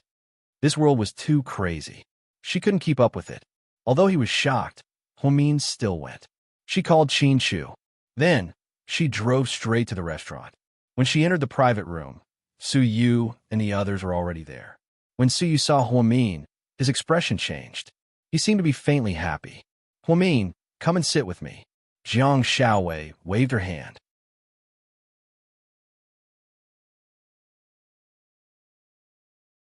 Chapter 838. Sister Slightly, it's not good for you to be so bossy. Our Lord Su hasn't seen the head nurse for a long time, and you're taking away his love. Tang Chuan's mouth was very cheap as he joked around. Head nurse? She's a doctor now. You've changed a lot after going abroad. Jiang Xiaowei laughed. Oh, really? She's a doctor now, congratulations. Tang Chuan clenched his fists. Thank you. How come I feel like the world has changed when I went abroad? Wei Liao is suddenly a father and a husband, and Huamin is a doctor. Lord Su, what about you? Didn't you give me a surprise? What kind of surprise do you want? How about I dip my whip in wax tonight? Su Yu looked at Tang Chuan. I don't have that kind of taste. They chatted and laughed as Wei Liao entered the private room after ordering. There were only 5 people in total, but the dishes were sumptuous. Shengbin Restaurant was owned by the Wei family and run by Wei Ying, the 3rd son of the Wei family. Business was good, and the dishes were authentic. It was Huamin's first time here. Congratulations to the 2 of you. Come, let's have a drink. Tang Chuan raised his glass. Su Yu also raised his glass. Slightly will be fine with mineral water, Wei Liao said with a smile. Just then, Huamin slowly said, I'll have some mineral water too. What's going on? Are you pregnant too? Tang Chuan said without thinking. When he said this, Su Yu's hand that was holding the wine glass visibly trembled. Then, everyone's gaze fell on Huamin. Huamin immediately waved his hand and explained, No, I had a fever yesterday, and today I took cephalosporin anti-inflammatory medicine. I can't drink. Oh, I see. Tang Chuan nodded. I'll drink it for you. Seeing that Huamin's glass was already full, Su Yu directly took it and finished it in one gulp. Lord Su, why are you drinking for her? You don't even have a relationship with her, Tang Chuan teased. Can't I be thirsty? Su Yu retorted proudly. If that's what you want to say, then drink the 3 of us as well. Fuck you. After Su Yu finished cursing, everyone laughed. Su Yu looked at Wei Liao and Jiang Xiaowei. The 2 of you are really amazing. You really know how to make things difficult. It hasn't been long, and you've already made my nephew. Not bad. Of course. I'm not convinced by anyone but young Master Wei. Tang Chuan also laughed. Go away, don't make fun of me. Wei Liao smiled as he put his arm around Jiang Xiaowei's shoulder. Huamin also said, Since you've gotten your marriage certificate, you're husband and wife. You must get along well and love each other. This is a promise for life. Of course. I'll hang myself on Jiang Xiaowei for the rest of my life. Wei Liao joked. If you dare to change trees, I'll break your dick. Jiang Xiaowei was very domineering. Everyone burst out in laughter again. Wei Ying had spent a lot of money on more than 30 dishes. To be honest, she didn't like Jiang Xiaowei before, thinking that she was a green tea bitch who wanted to climb up the social ladder. Later, she realized that Wei Ying was a very domineering and intelligent woman. Gradually, Wei Ying changed her mind. When she pushed open the door to the private room, she smiled and said, Second brother, second sister-in-law, you guys eat first. Call me if it's not enough. Big brother Su Yu, big brother Tang Chuan, call me if it's not enough. You've gotten prettier, Tang Chuan said with a smile. Big brother Tang Chuan, you've always been a sweet talker. Huh, why does this sister look so familiar? She's? Wei Ying had been to GK's 30-year anniversary party, so she found Huamin familiar. Among the 5 people, she hadn't seen Huamin before.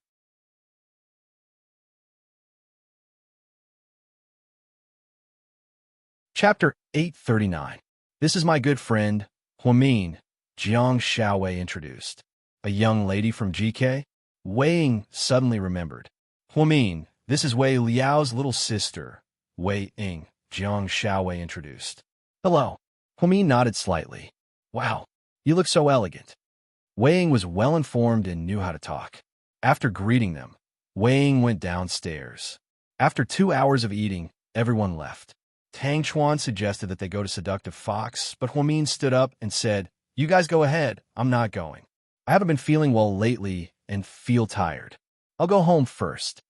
Okay, go home and rest. Jiang Xiaowei patted Huamin's shoulder. I'll walk you downstairs. It was rare for Su Yu to see Huamin, so he didn't care what other people thought of him and insisted. Before Huamin could refuse, he walked ahead of him.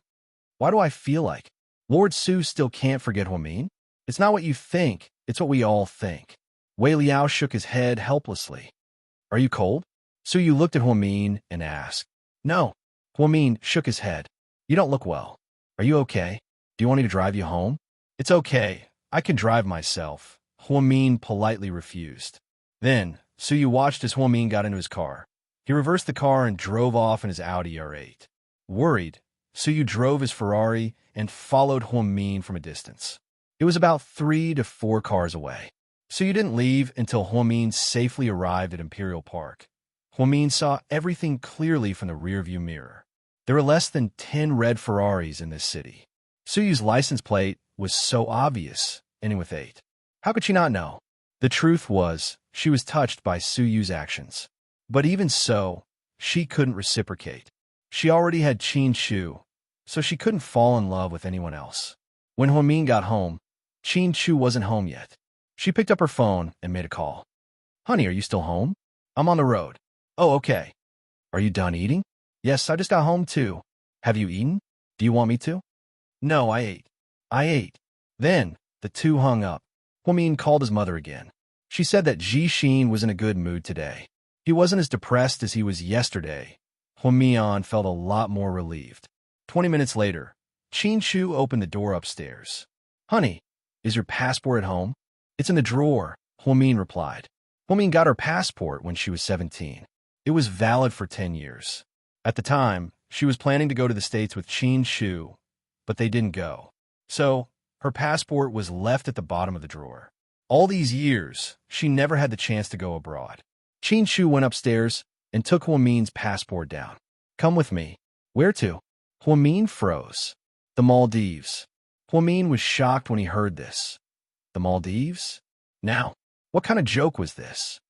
Honey, wait a minute. Is it okay if you don't have a visa? Don't we have to apply for a visa in advance? The Maldives is a landing visa, Qin Shu replied as he walked. But I still have to go to work? What about the hospital? I already asked President Wu for 5 days off for you. Oh my God, 5 days? Huamin was going crazy. But I'm in too much of a hurry to leave. My swimsuit, dress, and vacation glasses and hats. Yang is ready. He's at the airport. Oh my God. How long did you plan this, Mr. Qin? I decided 3 hours ago. Okay, you win. Huamin was speechless. How could Mr. Qin be so willful when he was so rich? They first flew from C City to X City because there was a direct flight from X City to Malé, the capital of Indonesia. He said it so casually, as if he was buying groceries. Huamin felt like she had enough surprises today.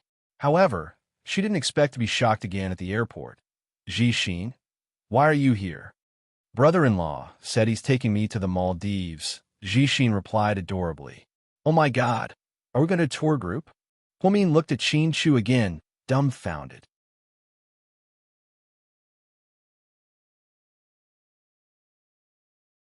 Chapter 840. Huamian was just joking, but she didn't expect it to become true. Huamin originally thought that it would be just her and Qin Shu, but not only did she see Jixin at the airport, but she also saw Jixin. There was also an 8-person film crew, including a stylist and a cameraman. Most importantly, there were 4 bodyguards. So, this time, there were actually 15 people going to the Maldives. Mr. Rich Qin was extremely generous. He chartered a private jet to X City, then another private jet from X City to Malé, the capital of the Maldives. Finally, he transferred from Malé to Paradise Island.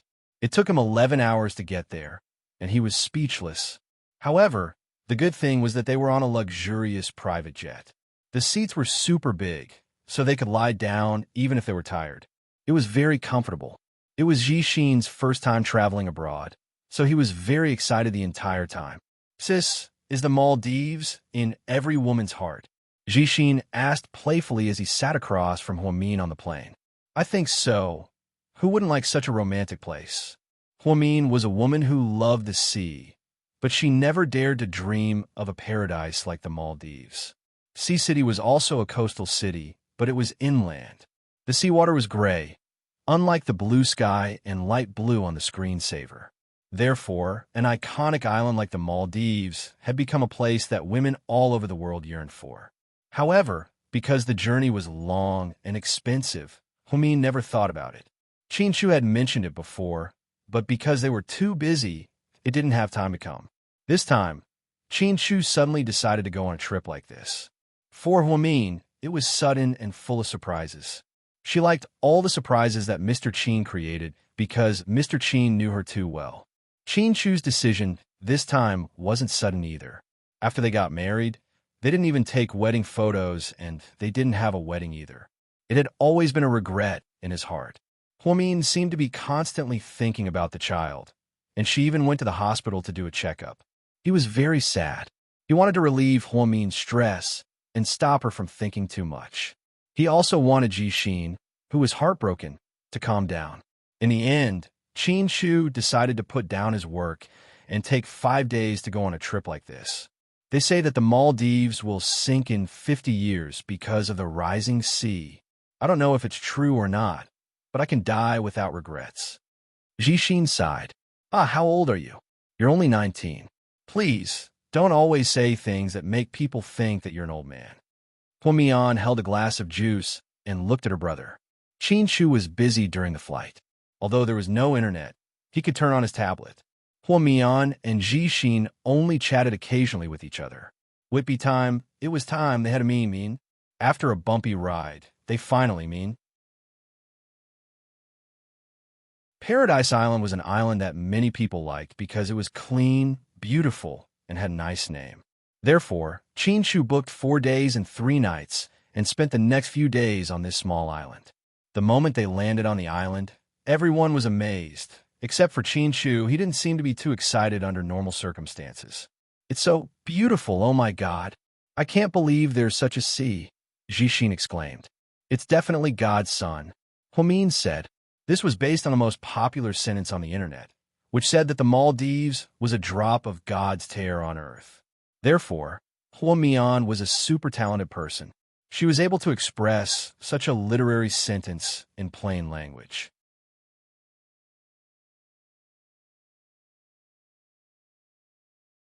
Chapter 841. She had never seen such a surreal sea in her 24 years of life. The water was so clear that she could see the bottom, and all kinds of small fish swam in the shallows, as if they weren't afraid of humans. The sky was strangely blue, as if an artist accidentally spilled his ink. Clouds floated in the sky not far away like cotton candy. It was hard to imagine a scene like this if one didn't see it with their own eyes. Even though the sun was about to set, it was still so irresistibly mesmerizing. The photography team and bodyguards behind them all took out their phones to take pictures and post them on WeChat. Jixin couldn't help but take out his phone and take pictures like crazy. Then he shouted at Huamin, "Sis, don't move. I'll take one for you." Huamin turned around and smiled slightly. Jixin took a picture and realized that his sister's picture was so beautiful. President Qin, everyone is probably tired. Let's go back to our rooms and get some rest. Dinner will be ready soon, the casual female assistant said.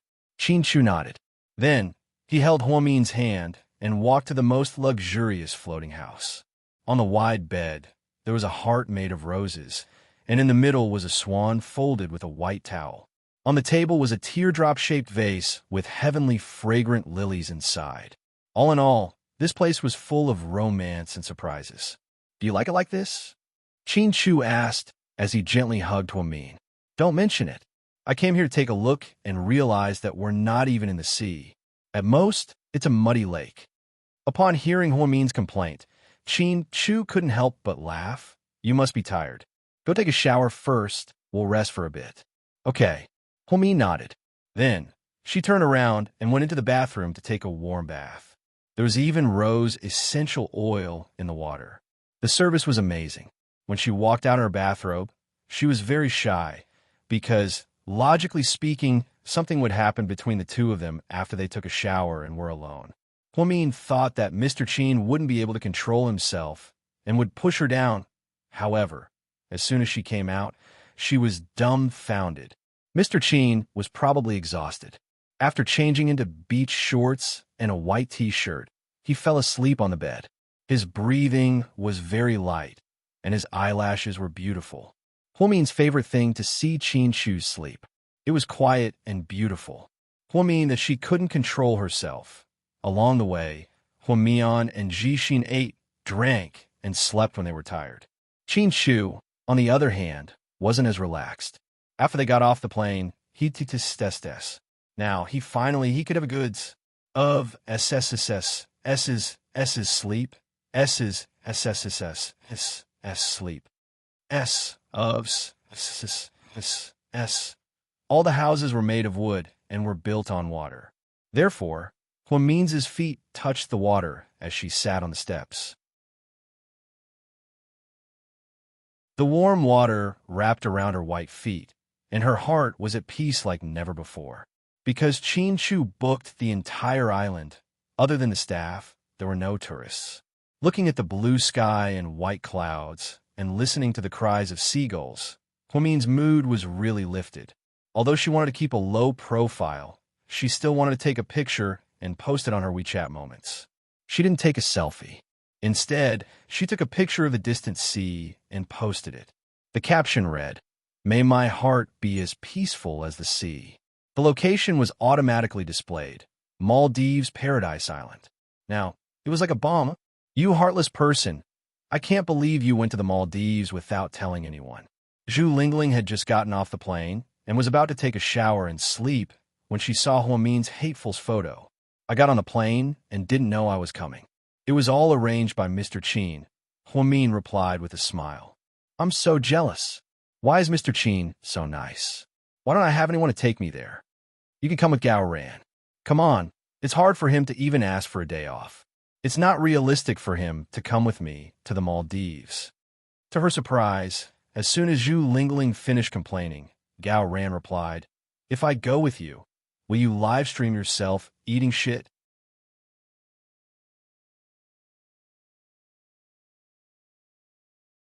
Chapter 842. Upon seeing this, Huamin almost spat out his coke. Gao Ran and Zhu Lingling, could they not be so funny? Why wasn't there anyone normal around her? She originally thought that Jiang Xiaowei and Wei Liao were normal. However, she later found out that they were the cliched type. They got engaged, got pregnant, and got married without any warning. Huamin was shocked, a couple with a poisonous tongue and a shocking couple. From the looks of it, she and Mr. Qin were the only normal couple. Just then, someone else commented, "Oh, the girl went on her honeymoon?" Huasiqin commented. Huamin was too lazy to reply. The night was long, and Huasiqin was annoyed to see the Hua family at home. Therefore, he decided to go out and drink.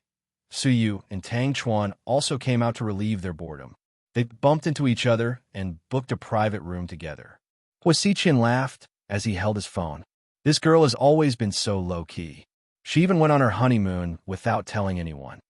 Suyu didn't say anything and just drank quietly. Where did she go? Tang Chuan was the one who wanted to talk. The Maldives. Mr. Rich Qin chartered an entire island. My sister went to enjoy life. Huasiqin's words had a hint of jealousy in them. The Maldives is great. Qin Chu has good taste. Tang Chuan also liked to go to the Maldives and went there every year. Every year, different women would go on vacation. Wei Liao once teased him, saying that he was like a human trafficker. Really? It's just a small island in Indonesia. The Indonesians are very anti-Chinese. Suyu said sourly.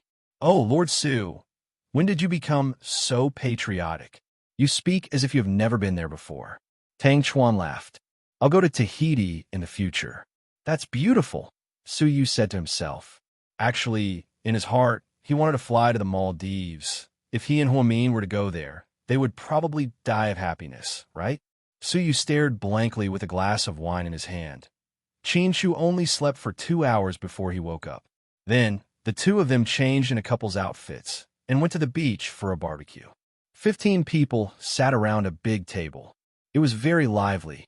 Dozens of waiters were serving them. Jixin had a surprisingly good appetite and kept eating. He was still a child after all. Sis, try this octopus meatball. It's so delicious and authentic. Jixin was fascinated by everything he ate and didn't mention his breakup. Honey, we brought this burden on this trip. Is he just here to eat? Huamin looked at Qin Shu with a smile. There are already a lot of burdens this time. One more doesn't matter, Qin Shu replied. The other assistants and bodyguards all fell silent. Okay, they were all burdens for their boss and his wife, There were really a lot of burdens. He's joking. Haha, let's eat and drink to our heart's content. Huamin covered his mouth and looked at everyone. What's the plan for tomorrow? Qin Shu quietly looked at his assistant and asked. The female assistant shrewdly took out a schedule and placed it in front of Qin Shu. Sir, this is the plan for you and Mrs. Qin. Tomorrow morning, after breakfast, around 9:30 a.m., we will film one set. Then, we will have lunch and take a nap. In the afternoon, we will film 2 sets. One of them will be on the cruise, so we can go out to sea. The day after tomorrow, we will film 3 sets. Okay. Qin Shu looked at the schedule. It wasn't too rushed and was quite reasonable. Qin Shu nodded. Huami knew that everyone had worked hard this time. They had to lug a few large suitcases, which contained the outfits that he and Qin Shu would use for the photo shoot. Basically, they didn't bring anything with them. Everything was arranged by their assistants and bodyguards. This was a godlike experience. The local Indonesians weren't as bad as Qin Shu thought. They only asked for tips because this place relied on tourism to begin with. They didn't have any other sources of income, so this was normal. They were very friendly. When they had a barbecue by the beach, an Indonesian barbecue chef even sang and barbecued the food. The atmosphere was very good. Everyone had a good time eating. After dinner, Qin Shu held Huamin's hand and walked by the beach, enjoying the sea breeze. They wore couple outfits with short sleeves. They were all white and had Disney Mickey Mouse printed on them. Huamin was a Disney fan. Most of these outfits were carefully selected by his assistant according to his taste buds. Honey, Huamin said softly. Yeah. Qin Shu tilted his head and looked at Huamin.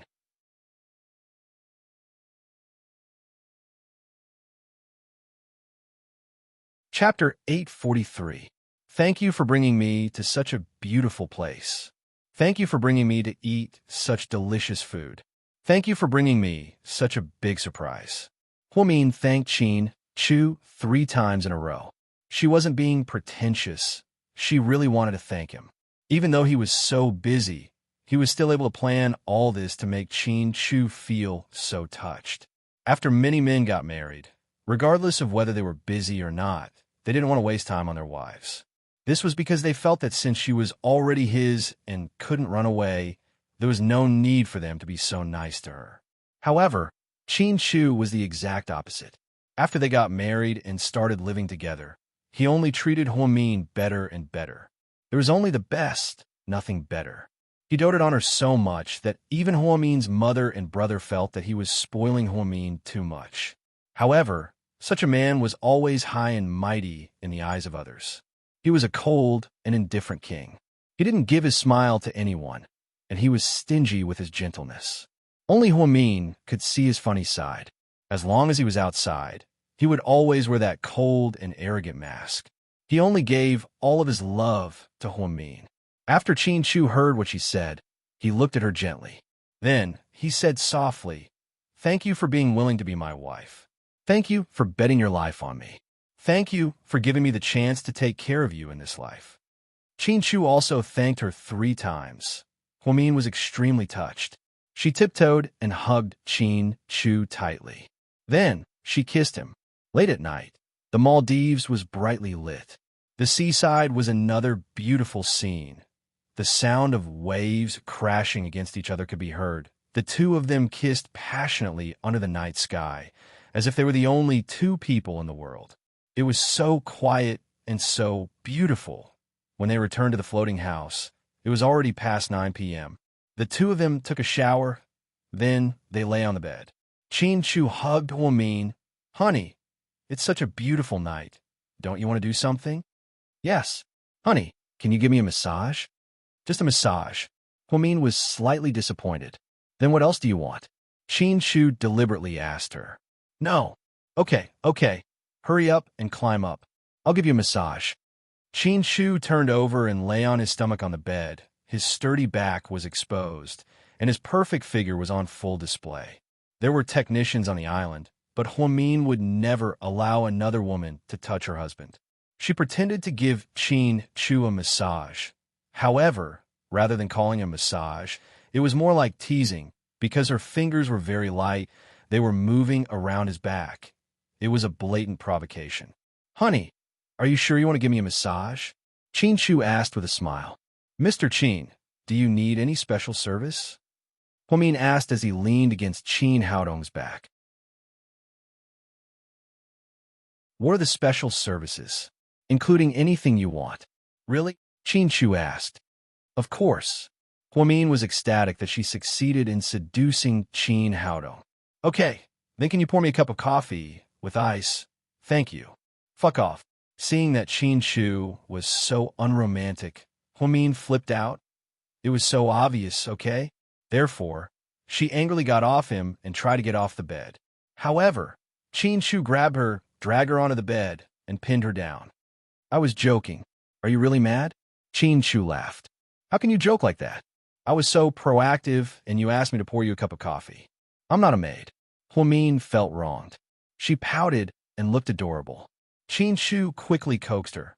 "Then to make it up to you, let's do it all night, okay?" Huamin was speechless before she could protest. She completely melted under Qin Chu's gentleness.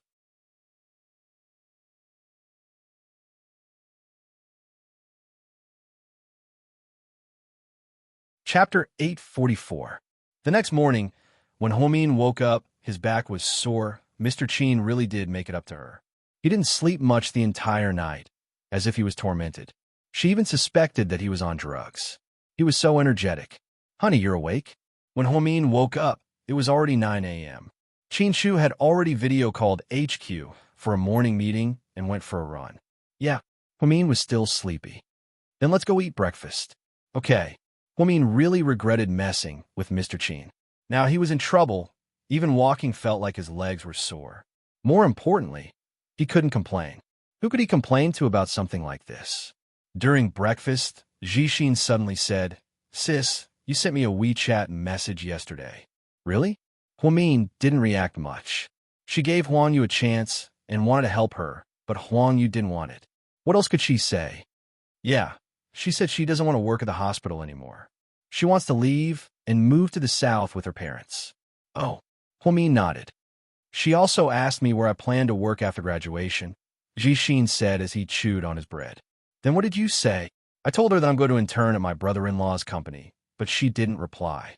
I don't know what she wants. Does she want to get back together with me? What about you? Do you want to?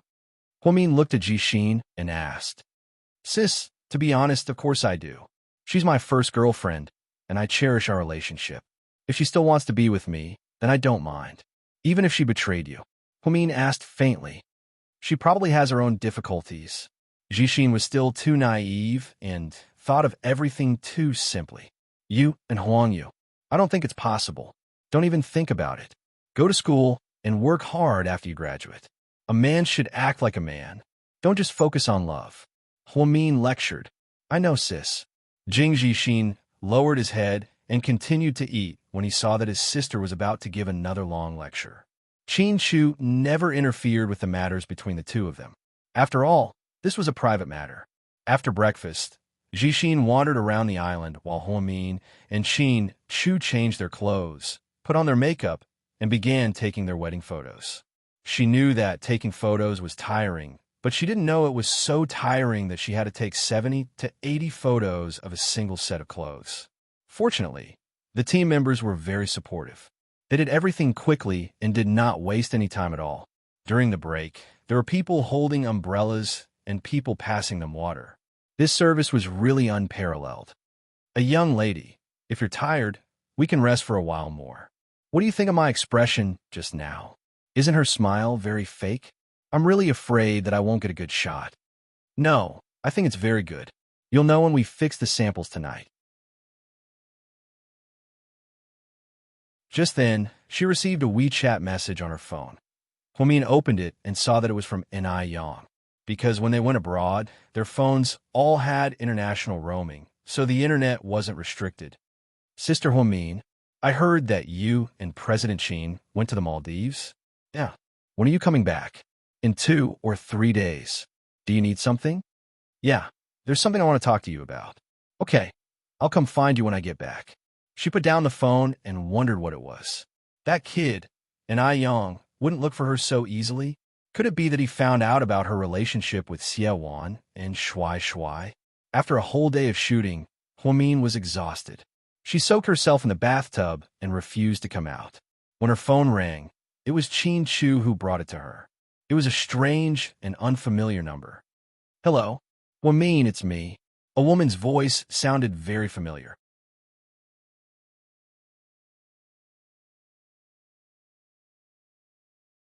Chapter 845. Xiaoxue. Huamin immediately recognized Wu Xiaoxue's voice. I'm really sorry. I should have called you earlier, but after I came here, I couldn't get used to it.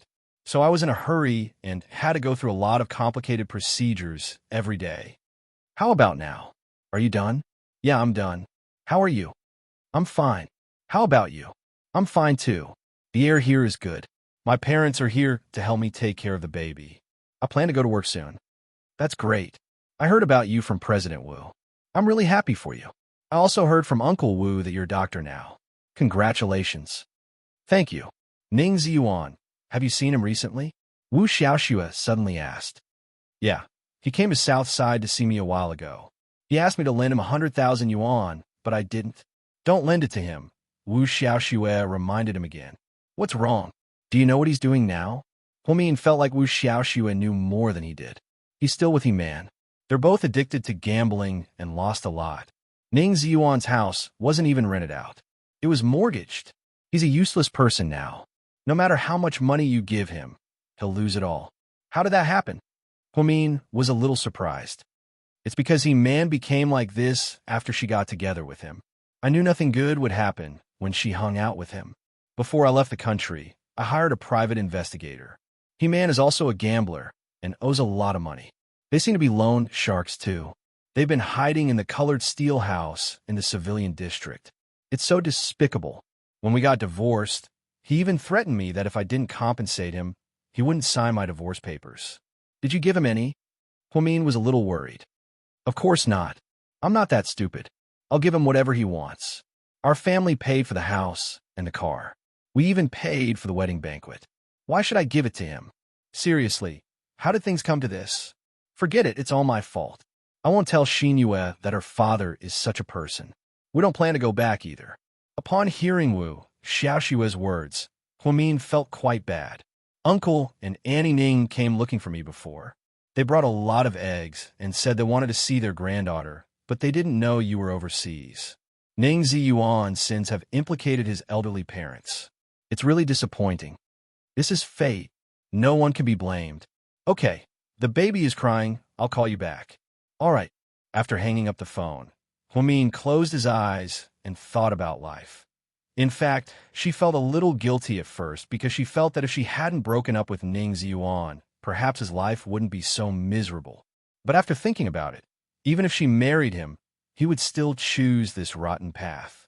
So, was she going to end up like Wu Xiaoxue? Therefore, she couldn't say that she harmed Ning Ziyuan. She could only say that Ning Ziyuan had a good hand and played it badly. If he had been a good man after marrying Wu Xiaoxue, wouldn't it have been great if he had 2 doctors, a happy family, and a baby? In other words, if she had gone to the States with Qin Shu, Ning Ziyuan wouldn't have appeared. So, everything that happened now wasn't man-made. It was all predestined. What are you thinking about? Why are you spacing out? Qin Shu walked into the bathroom. I was thinking about the past. Huamin was obviously not in a good mood when she said this. I thought you were thinking about why I was so energetic last night. Did I take medicine? Qin Shu teased her on purpose. Huamin immediately covered her face with her hands. My back and legs are still sore. Huamin complained shyly. I have a way to help you, Qin Shu said mysteriously. What way? Huamin always felt that every time Mr. Qin laughed, he would say something shocking.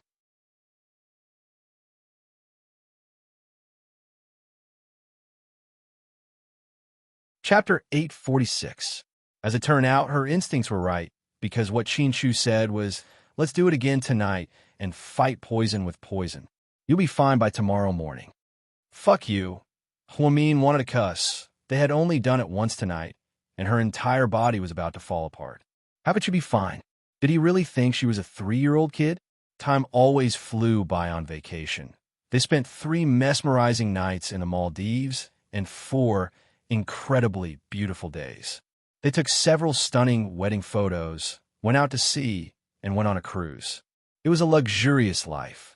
Before they left, Huamin was still reluctant to leave and kept looking back. Honey, do you like it here? Huamin nodded obediently.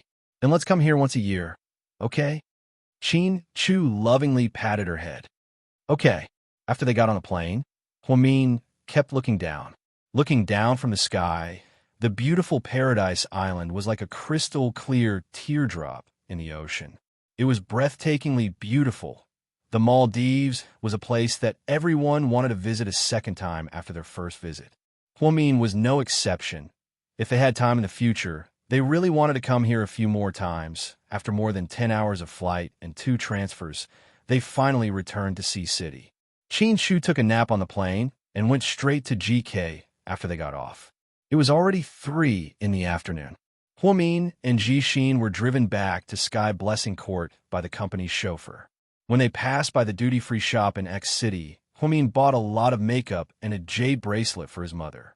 Yang Meirong was in a great mood when she saw her children return. That night, she cooked more than 10 dishes. Huamin took out his phone and walked to the balcony to call in Yang. Sister Huamin, is it convenient to talk now? I'm back in China. MHM, I'm reading a script. It's convenient. What's wrong? You seem to be in a hurry to find me? Huamin asked. Recently, I've not been feeling very well. My body has shown some symptoms. I don't know if it's because I've taken too many psychotropic drugs, so I wanted to ask you. Yang rarely went to the hospital for treatment because of his identity. Basically, after knowing Huamin, he had already treated her as his personal doctor. What's the situation? Tell me. It's just that my stomach doesn't feel well. Sometimes I feel nauseous and weak all over. Why do you look like you're pregnant? Yang, Sister Huamin, can't we have a nice chat? Of course. Go on, I'm listening. Huamin smiled. Then, my abdomen hurts sometimes. Recently, I often have diarrhea. Did you eat something you shouldn't have?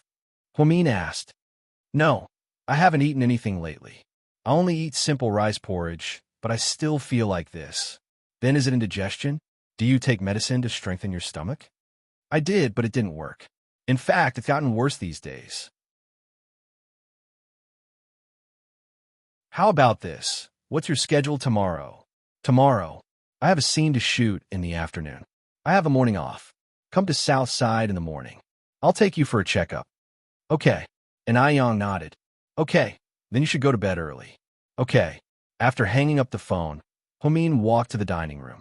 Seeing the table full of food, she was so happy that she could die. Mom, you actually bought me crabs. I love you so much. Looking at the dozen or so big crabs on the table, Huamin couldn't be happier. Sis, are you okay? Didn't we eat crabs every day in the Maldives? Haven't you had enough? Aren't you tired of it? No, I can eat seafood for 3 meals a day. It's not a problem. Okay, you win. Jixin was speechless. Call Chin Chu and ask him if he's coming back for lunch, Yang Meirong instructed. Okay. When Chin Chu's phone rang, he was in the middle of a meeting in the conference room. The atmosphere was tense. Chin Chu had been in the Maldives for 5 days, and when he came back, he was faced with a huge mess. So, you guys don't have any self-awareness when I'm not here? You guys think you can relax since you're all paid a salary, right? It was Chin Chu's first time scolding the higher-ups.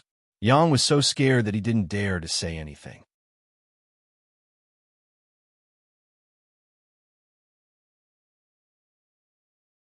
Chapter 847. President Chin, we tried our best. It's not our fault that we couldn't get the project, the marketing director complained fearlessly. Then is it my fault? Chin Chu asked coldly. The entire room fell silent again. The president was furious. Just then, his phone rang. Everyone looked at their phones with sympathy, wondering which idiot was calling at this time. Surprisingly, when Chin Chu looked down and saw the caller ID, his gaze softened. He picked it up. Honey, my mom's cooking. Are you coming home to eat? No, I'm in a meeting. Okay. I'll pick you up later. Okay. Huamin didn't waste any more time and hung up. Qin Shu's gentle tone really made everyone's jaws drop. They looked at each other and finally came to a tacit understanding. It must have been a young lady who called, or else President Qin wouldn't be like this. I'll give you 3 days to clean up your mess. After 3 days, either show me your results or hand in your resignation letters. With that, Qin Shu left with a cold face. All the higher-ups were worried. They always thought that President Qin was easier to talk to than Chairman Qin and treated his employees better. They didn't expect him to be so scary when he lost his temper. Qin Shu didn't like the servility of Chinese people.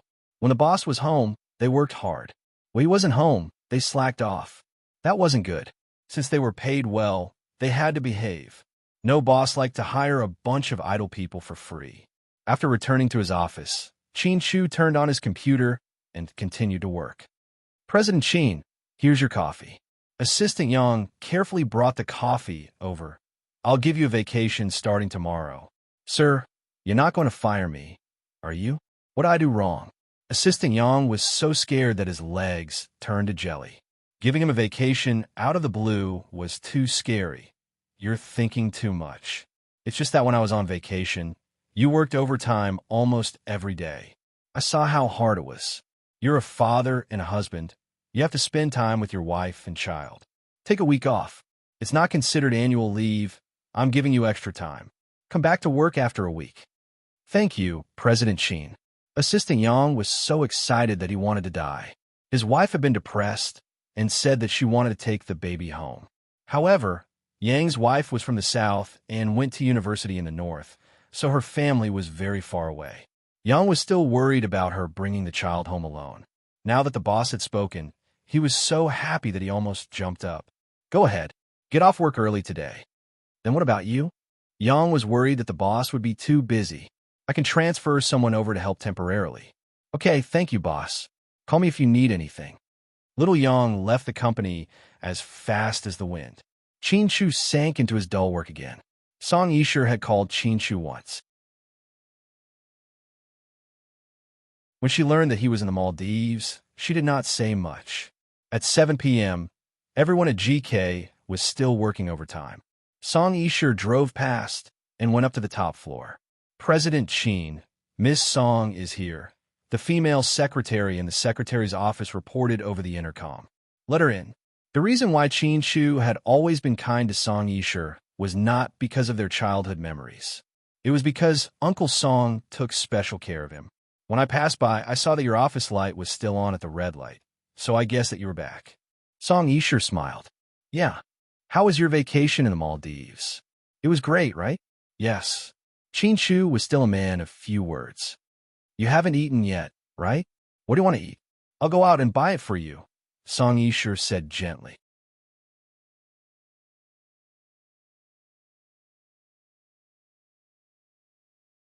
Chapter 848. It's okay. I'm not hungry. Qin Shu immediately refused. Song Yisher felt a little awkward. Then, she asked, Where's Huamin? Why don't I see her? She's tired, so she went home to rest. Oh, speaking of which, I do miss her. Yisher, I'm busy. I don't have time to talk to you. It's okay. I'll sit here for a while. I'm bored anyway. However, Song Yisher had no intention of leaving. She realized that it was getting harder and harder to get close to Qin Shu, especially when Huamin was by his side.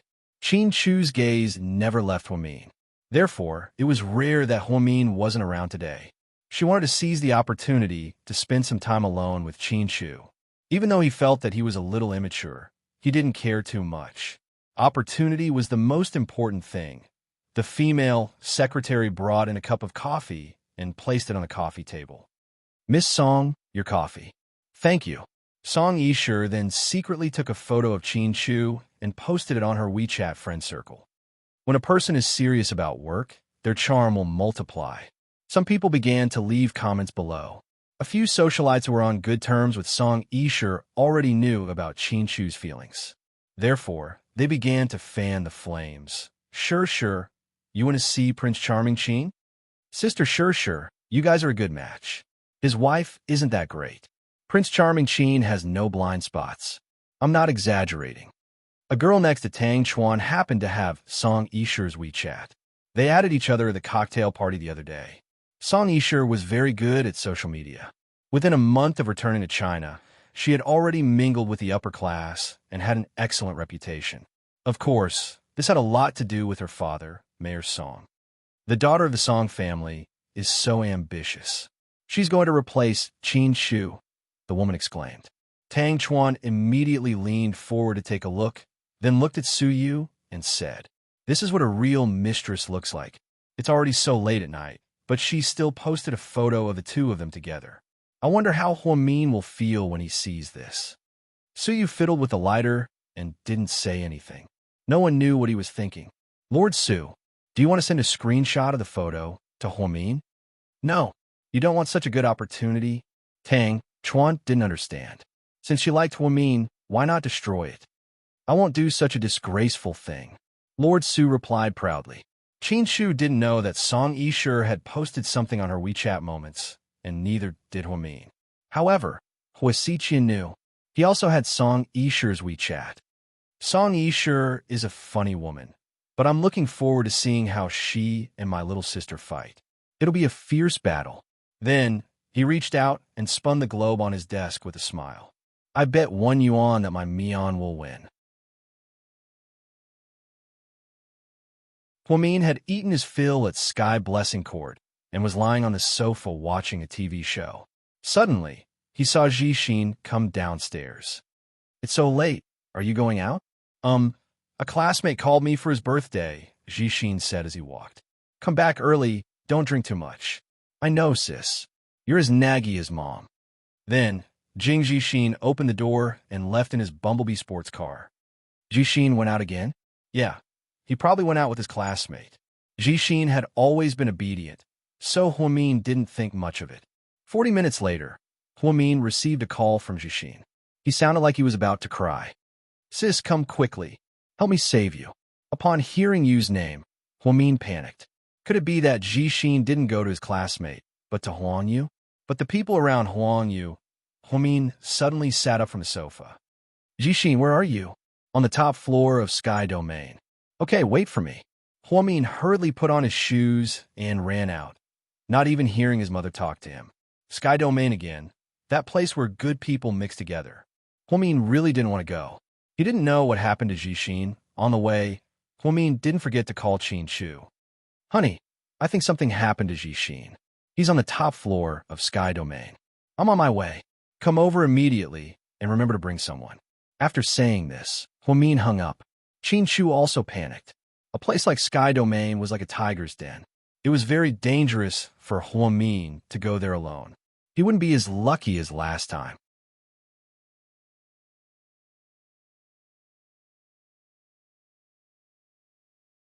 Chapter 849. Are you going out? Song Yishi asked when she saw Qin Shu get up. "Something urgent came up. I have to go now." After saying that, Qin Shu quickly went downstairs. Luckily, when Huamin arrived, Qin Shu arrived as well. He held her hand. "Stay behind me. Don't wander off." "Okay." Huamin nodded. When the two of them arrived at the top of the Sky Domain building, they saw a bloody scene. Jixin was beaten to a pulp. He knelt on the ground, his face covered in blood. Huamin was so heartbroken that tears fell from her eyes. "Jixin, sis, help me save." "Xiao, you." Jixin was beaten so badly, but he was still thinking about Huang Yu. Qin Shu looked up and saw Huang Yu sitting on the edge of the rooftop. Her clothes were tattered, as if someone had ripped them apart. 7 or 8 big tattooed men stood there. The man from the other day stepped on Jixin's back. "Ah, bitch, I finally found you. Today, I can finally get my revenge for kicking me that day." The man glared viciously at Huamin. "Don't hurt my brother. Let's talk." "Talk? Why would I talk to you?" After speaking, the man went up and kicked Jixin. Jixin let out a muffled grunt from the kick to his lower abdomen. It must have been excruciating pain. "Honey," Huamin was anxious. She held Qin Shu's hand, not knowing what to do. When Qin Shu was by her side, she couldn't keep her cool. "Let my brother go. How much money do you want?" "Huh. Do you think you're so great just because you have some money?" "Puffed. I have money too. I've been in the underworld for years and have more money than you. I don't care about your money. The tattooed man obviously didn't know Qin Shu, nor did he know who he was. Then what do we have to do to make you let him go? It's simple. Get your woman to take off all her clothes and sing Conquer for us. Who knows? Maybe I'll let him go if I'm happy. After saying that, the burly men burst into laughter. A cold light flashed in Qin Shu's eyes. If you don't want to die, let him go. Don't force me to do it. Huamin held tightly onto the silver needles that she always carried with her. She really wanted to go over and stab that tattooed scumbag to death right now. Paralyze him. Don't fucking scare me. There are only two of you. Who's afraid of you? The man smiled indifferently. You. Jixin treats you so well. Why did you set him up? Huamin shouted at Huang Yu, who was sitting on the edge of the rooftop. But she didn't turn around, nor did she say anything. Huamin was very angry. She said that she wanted to protect Jixin for his own good. Why did you set up a trap to lure Jixin here? Are you talking to that bitch? Haha. She ate something good and is still having an orgasm. She won't answer you. Sis, you was fed something by them. She's delirious now. Hurry and save her. Jixin yelled with all his might. Only then did Huamin realize that Huang Yu ate XX. At this thought, she sucked in a breath of cold air. I can't agree to your demands. You'd better let him go. Otherwise, no one will leave here alive today. Qin Shu said word by word. Every word was so cold and emotionless. Huamin had never seen Qin Shu look so scary. Ha! Kid, are you trying to scare us? Do you think we're that easy to scare? The tattooed man continued to mock Jixin and even put more force on his foot. Qin Shu didn't waste any more time. He reached into his pocket and took out something. Then, he aimed it at the tattooed man. At this moment, everyone was silent. Huamin looked at Qin Shu in shock. He actually had a gun.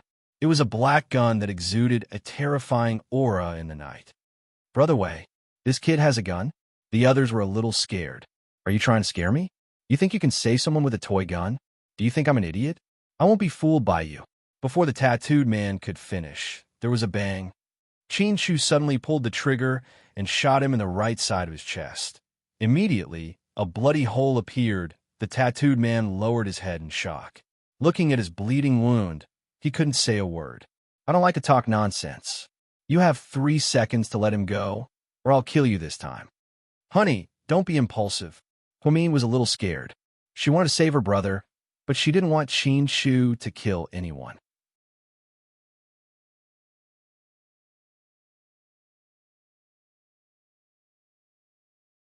Chapter 850. The tattooed man was just a hooligan and had never seen such a scene. He was so scared that his legs turned to jelly. Huamin took the opportunity to run up and help Jixin up. Qin Shu pointed his gun at the man, his eyes cold. Bro, you were shot? The thugs were scared out of their wits. What are you waiting for? Hurry up and take me to the hospital. The tattooed man and 6 or 7 thugs ran away, but Qin Shu didn't chase after them, because after they went downstairs, they were taken away by Gao Ran. He believed that Gao Ran would take care of the shooting. Jixin, how are you? Huamin felt bad for his brother. Sis, help me check on you. Jing Jixin was covered in wounds, but he still cared about Huang Yu. Huamin turned around and grabbed Yu's arm. Unexpectedly, her body leaned forward and she jumped down. Laughing, she shouted, I finally have wings. I can fly now. Because she was too fast, Huamin only managed to grab one of her arms. Then, she jumped down and hung on a rooftop, almost pulling Huamin down with her. She was too strong and too heavy, Mian. Qin Shu was so scared that his face turned pale. He immediately ran over and hugged Huamin tightly. Jixin also quickly got up and helped Qin Shu pull her up. In the end, the two men used their strength together and pulled Huang Yu, who almost jumped off the rooftop. Just now, if Huamin was 1 step slower, Huang Yu would have been smashed into pieces. Even the gods wouldn't be able to save her. Luckily, Huamin reacted fast enough and held her back. You look at me. Jixin kept shaking Huang Yu. However, her eyes were dull, and she didn't react at all. She just smiled foolishly and drooled. It looked especially terrifying. Huamin comforted him. Her brain is still under the influence of drugs. It's useless for you to shout. She needs to go to the hospital to get a sedative and wait until she wakes up. Then, Huamin and Qin Shu took Huang Yu and Ji Xin to the first hospital. This time, Ji Xin was beaten up even more badly than the last time. Luckily, he wasn't seriously injured. It was just a superficial wound, so it was a little more painful. On the other hand, Huang Yu's test results were more shocking. Huamin, come out for a moment. The doctor mysteriously called her to the side. Because they were all colleagues at the first hospital and Huang Yu was an employee here, they were familiar with each other. What's the situation with Huang Yu now? How are you? Huamian asked worriedly. We've already given him a sedative. His emotions have stabilized, but the female doctor paused. Dr. Wang, what do you want to say? Her urine test was positive because there's something similar to Bingdu in her body. We'll have to wait for the test results to come out. But there's something else that really shocked me. What? Huamin had a bad feeling about this. We found 3 types of Bingdu in her lower body. We're not sure she was coerced, willing, or drugged. I suggest that we call the police and let them investigate. What? Huamin was dumbfounded. The results of the doctor's report showed that Huang Yu had sex with at least 3 men. This was simply too outrageous. Huamian guessed that after being drugged, her mind was being controlled. Those scumbags, they can die 1,000 times over. Huamin cursed with tears in his eyes. Qin Shu saw that Huamin was in a bad mood. He walked over and patted her shoulder to comfort her. Sis, how's you? What did the doctors say? Ji Xin cared a lot about Huang Yu.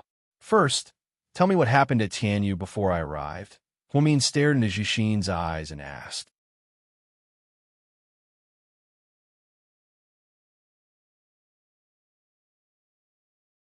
Chapter 851. I was afraid that you would be in danger, so I went. When I got there, I saw them dancing in a private room with several men surrounding you. Her clothes were in tatters, and she was in a mess. I tried to take her away, but she didn't listen to me. Then the tattooed man hit me, and they dragged me to the rooftop. Then I saw you trying to jump off the building. I wanted to stop them, but they hit me again. That's why I called you. Ji Xin described everything that happened that night, word for word. Huamin listened quietly. Sis, how is you? She was sedated and is asleep now. Her life is not in danger. That's good, that's good. Ji Xin felt a lot better after hearing what his sister said. But her urine test came back positive. I knew it. Those scumbags hurt you and fed her those bad things. I'm going to kill them. Ji Xin turned around to leave after speaking, but Huamin pulled him back. Come back, they've been arrested. Your brother-in-law has arranged everything. Don't worry. Ji Xin immediately looked at Qin Shu when he heard this. Qin Shu nodded, indicating that Huamin was right. He wasn't that impulsive. He stopped and stood beside Huamin. The test results also revealed something shocking. Huamin said slowly, What is it? Ji Xin looked up at his sister with his clear eyes, looking a little confused. Huamin didn't have the heart to tell Ji Xin the truth, but Ji Xin was an adult. She couldn't hide it from him forever. Therefore, she decided to tell him, even if it was a blow. We found more than 3 types of steroids in her body. That's impossible, Ji Xin said without hesitation. I can't believe it either, but it's true. You have to accept it. I don't believe it. You isn't that kind of person. She's not. She's a good girl. Ji Xin was obviously shocked. He yelled loudly, not caring if the other person was his sister or not. I know she's a good girl, but this is the result of the test. I suspect that she's under the influence of drugs. Bastards, I'm going to kill them. Ji Xin rushed down like a madman. Qin Shu immediately ran up to Ji Xin and held him in his arms. Brother-in-law, let go of me. Ji Xin, don't be impulsive. They've already been arrested and brought to the police. I won't let them get out. Why are you doing this to you? Why is that? That night, Ji Xin cried, and his tears ants. When he was in the Maldives, he was happy that Huang Yu had sent him a WeChat message. But he simply couldn't accept this result. That night, Ji Xin didn't leave the ICU. He watched over Huang Yu the entire time. Huamin was worried about his brother and didn't want to leave. Qin Chu quietly stayed with her. In the end, she was so sleepy that she slept on Qin Chu's shoulder for a while. 6 a.m. Huang Yu woke up. The first thing she saw was Ji Xin, and her expression was complicated. What happened to me? Her voice was weak. Don't you remember what happened yesterday? Ji Xin asked softly. I remember yesterday. I drank a lot of alcohol. They made me drink a lot of alcohol, and a strange kind of alcohol. I felt dizzy after drinking it. Then, I remember dreaming that I had wings and wanted to fly. They didn't give you alcohol. They gave you drugs, Huang Min said slowly. What? Huang Yu froze. Sis. Ji Xin didn't seem to want Huang Yu to know about this. We can't hide the truth. She has the right to know. Senior sister, what happened to me? Why are you all here? Huang Yu didn't seem to remember what happened after that. She also didn't remember calling Ji Xin. You're tuning in to the Romance Rendezvous YouTube channel. We're so grateful for your support, and don't forget to subscribe to join us on this incredible journey through captivating stories. Your generosity through donations truly makes a world of difference, as it's the primary source of revenue that allows me to expand and enhance this channel for you. Thank you from the bottom of my heart for being a part of this adventure.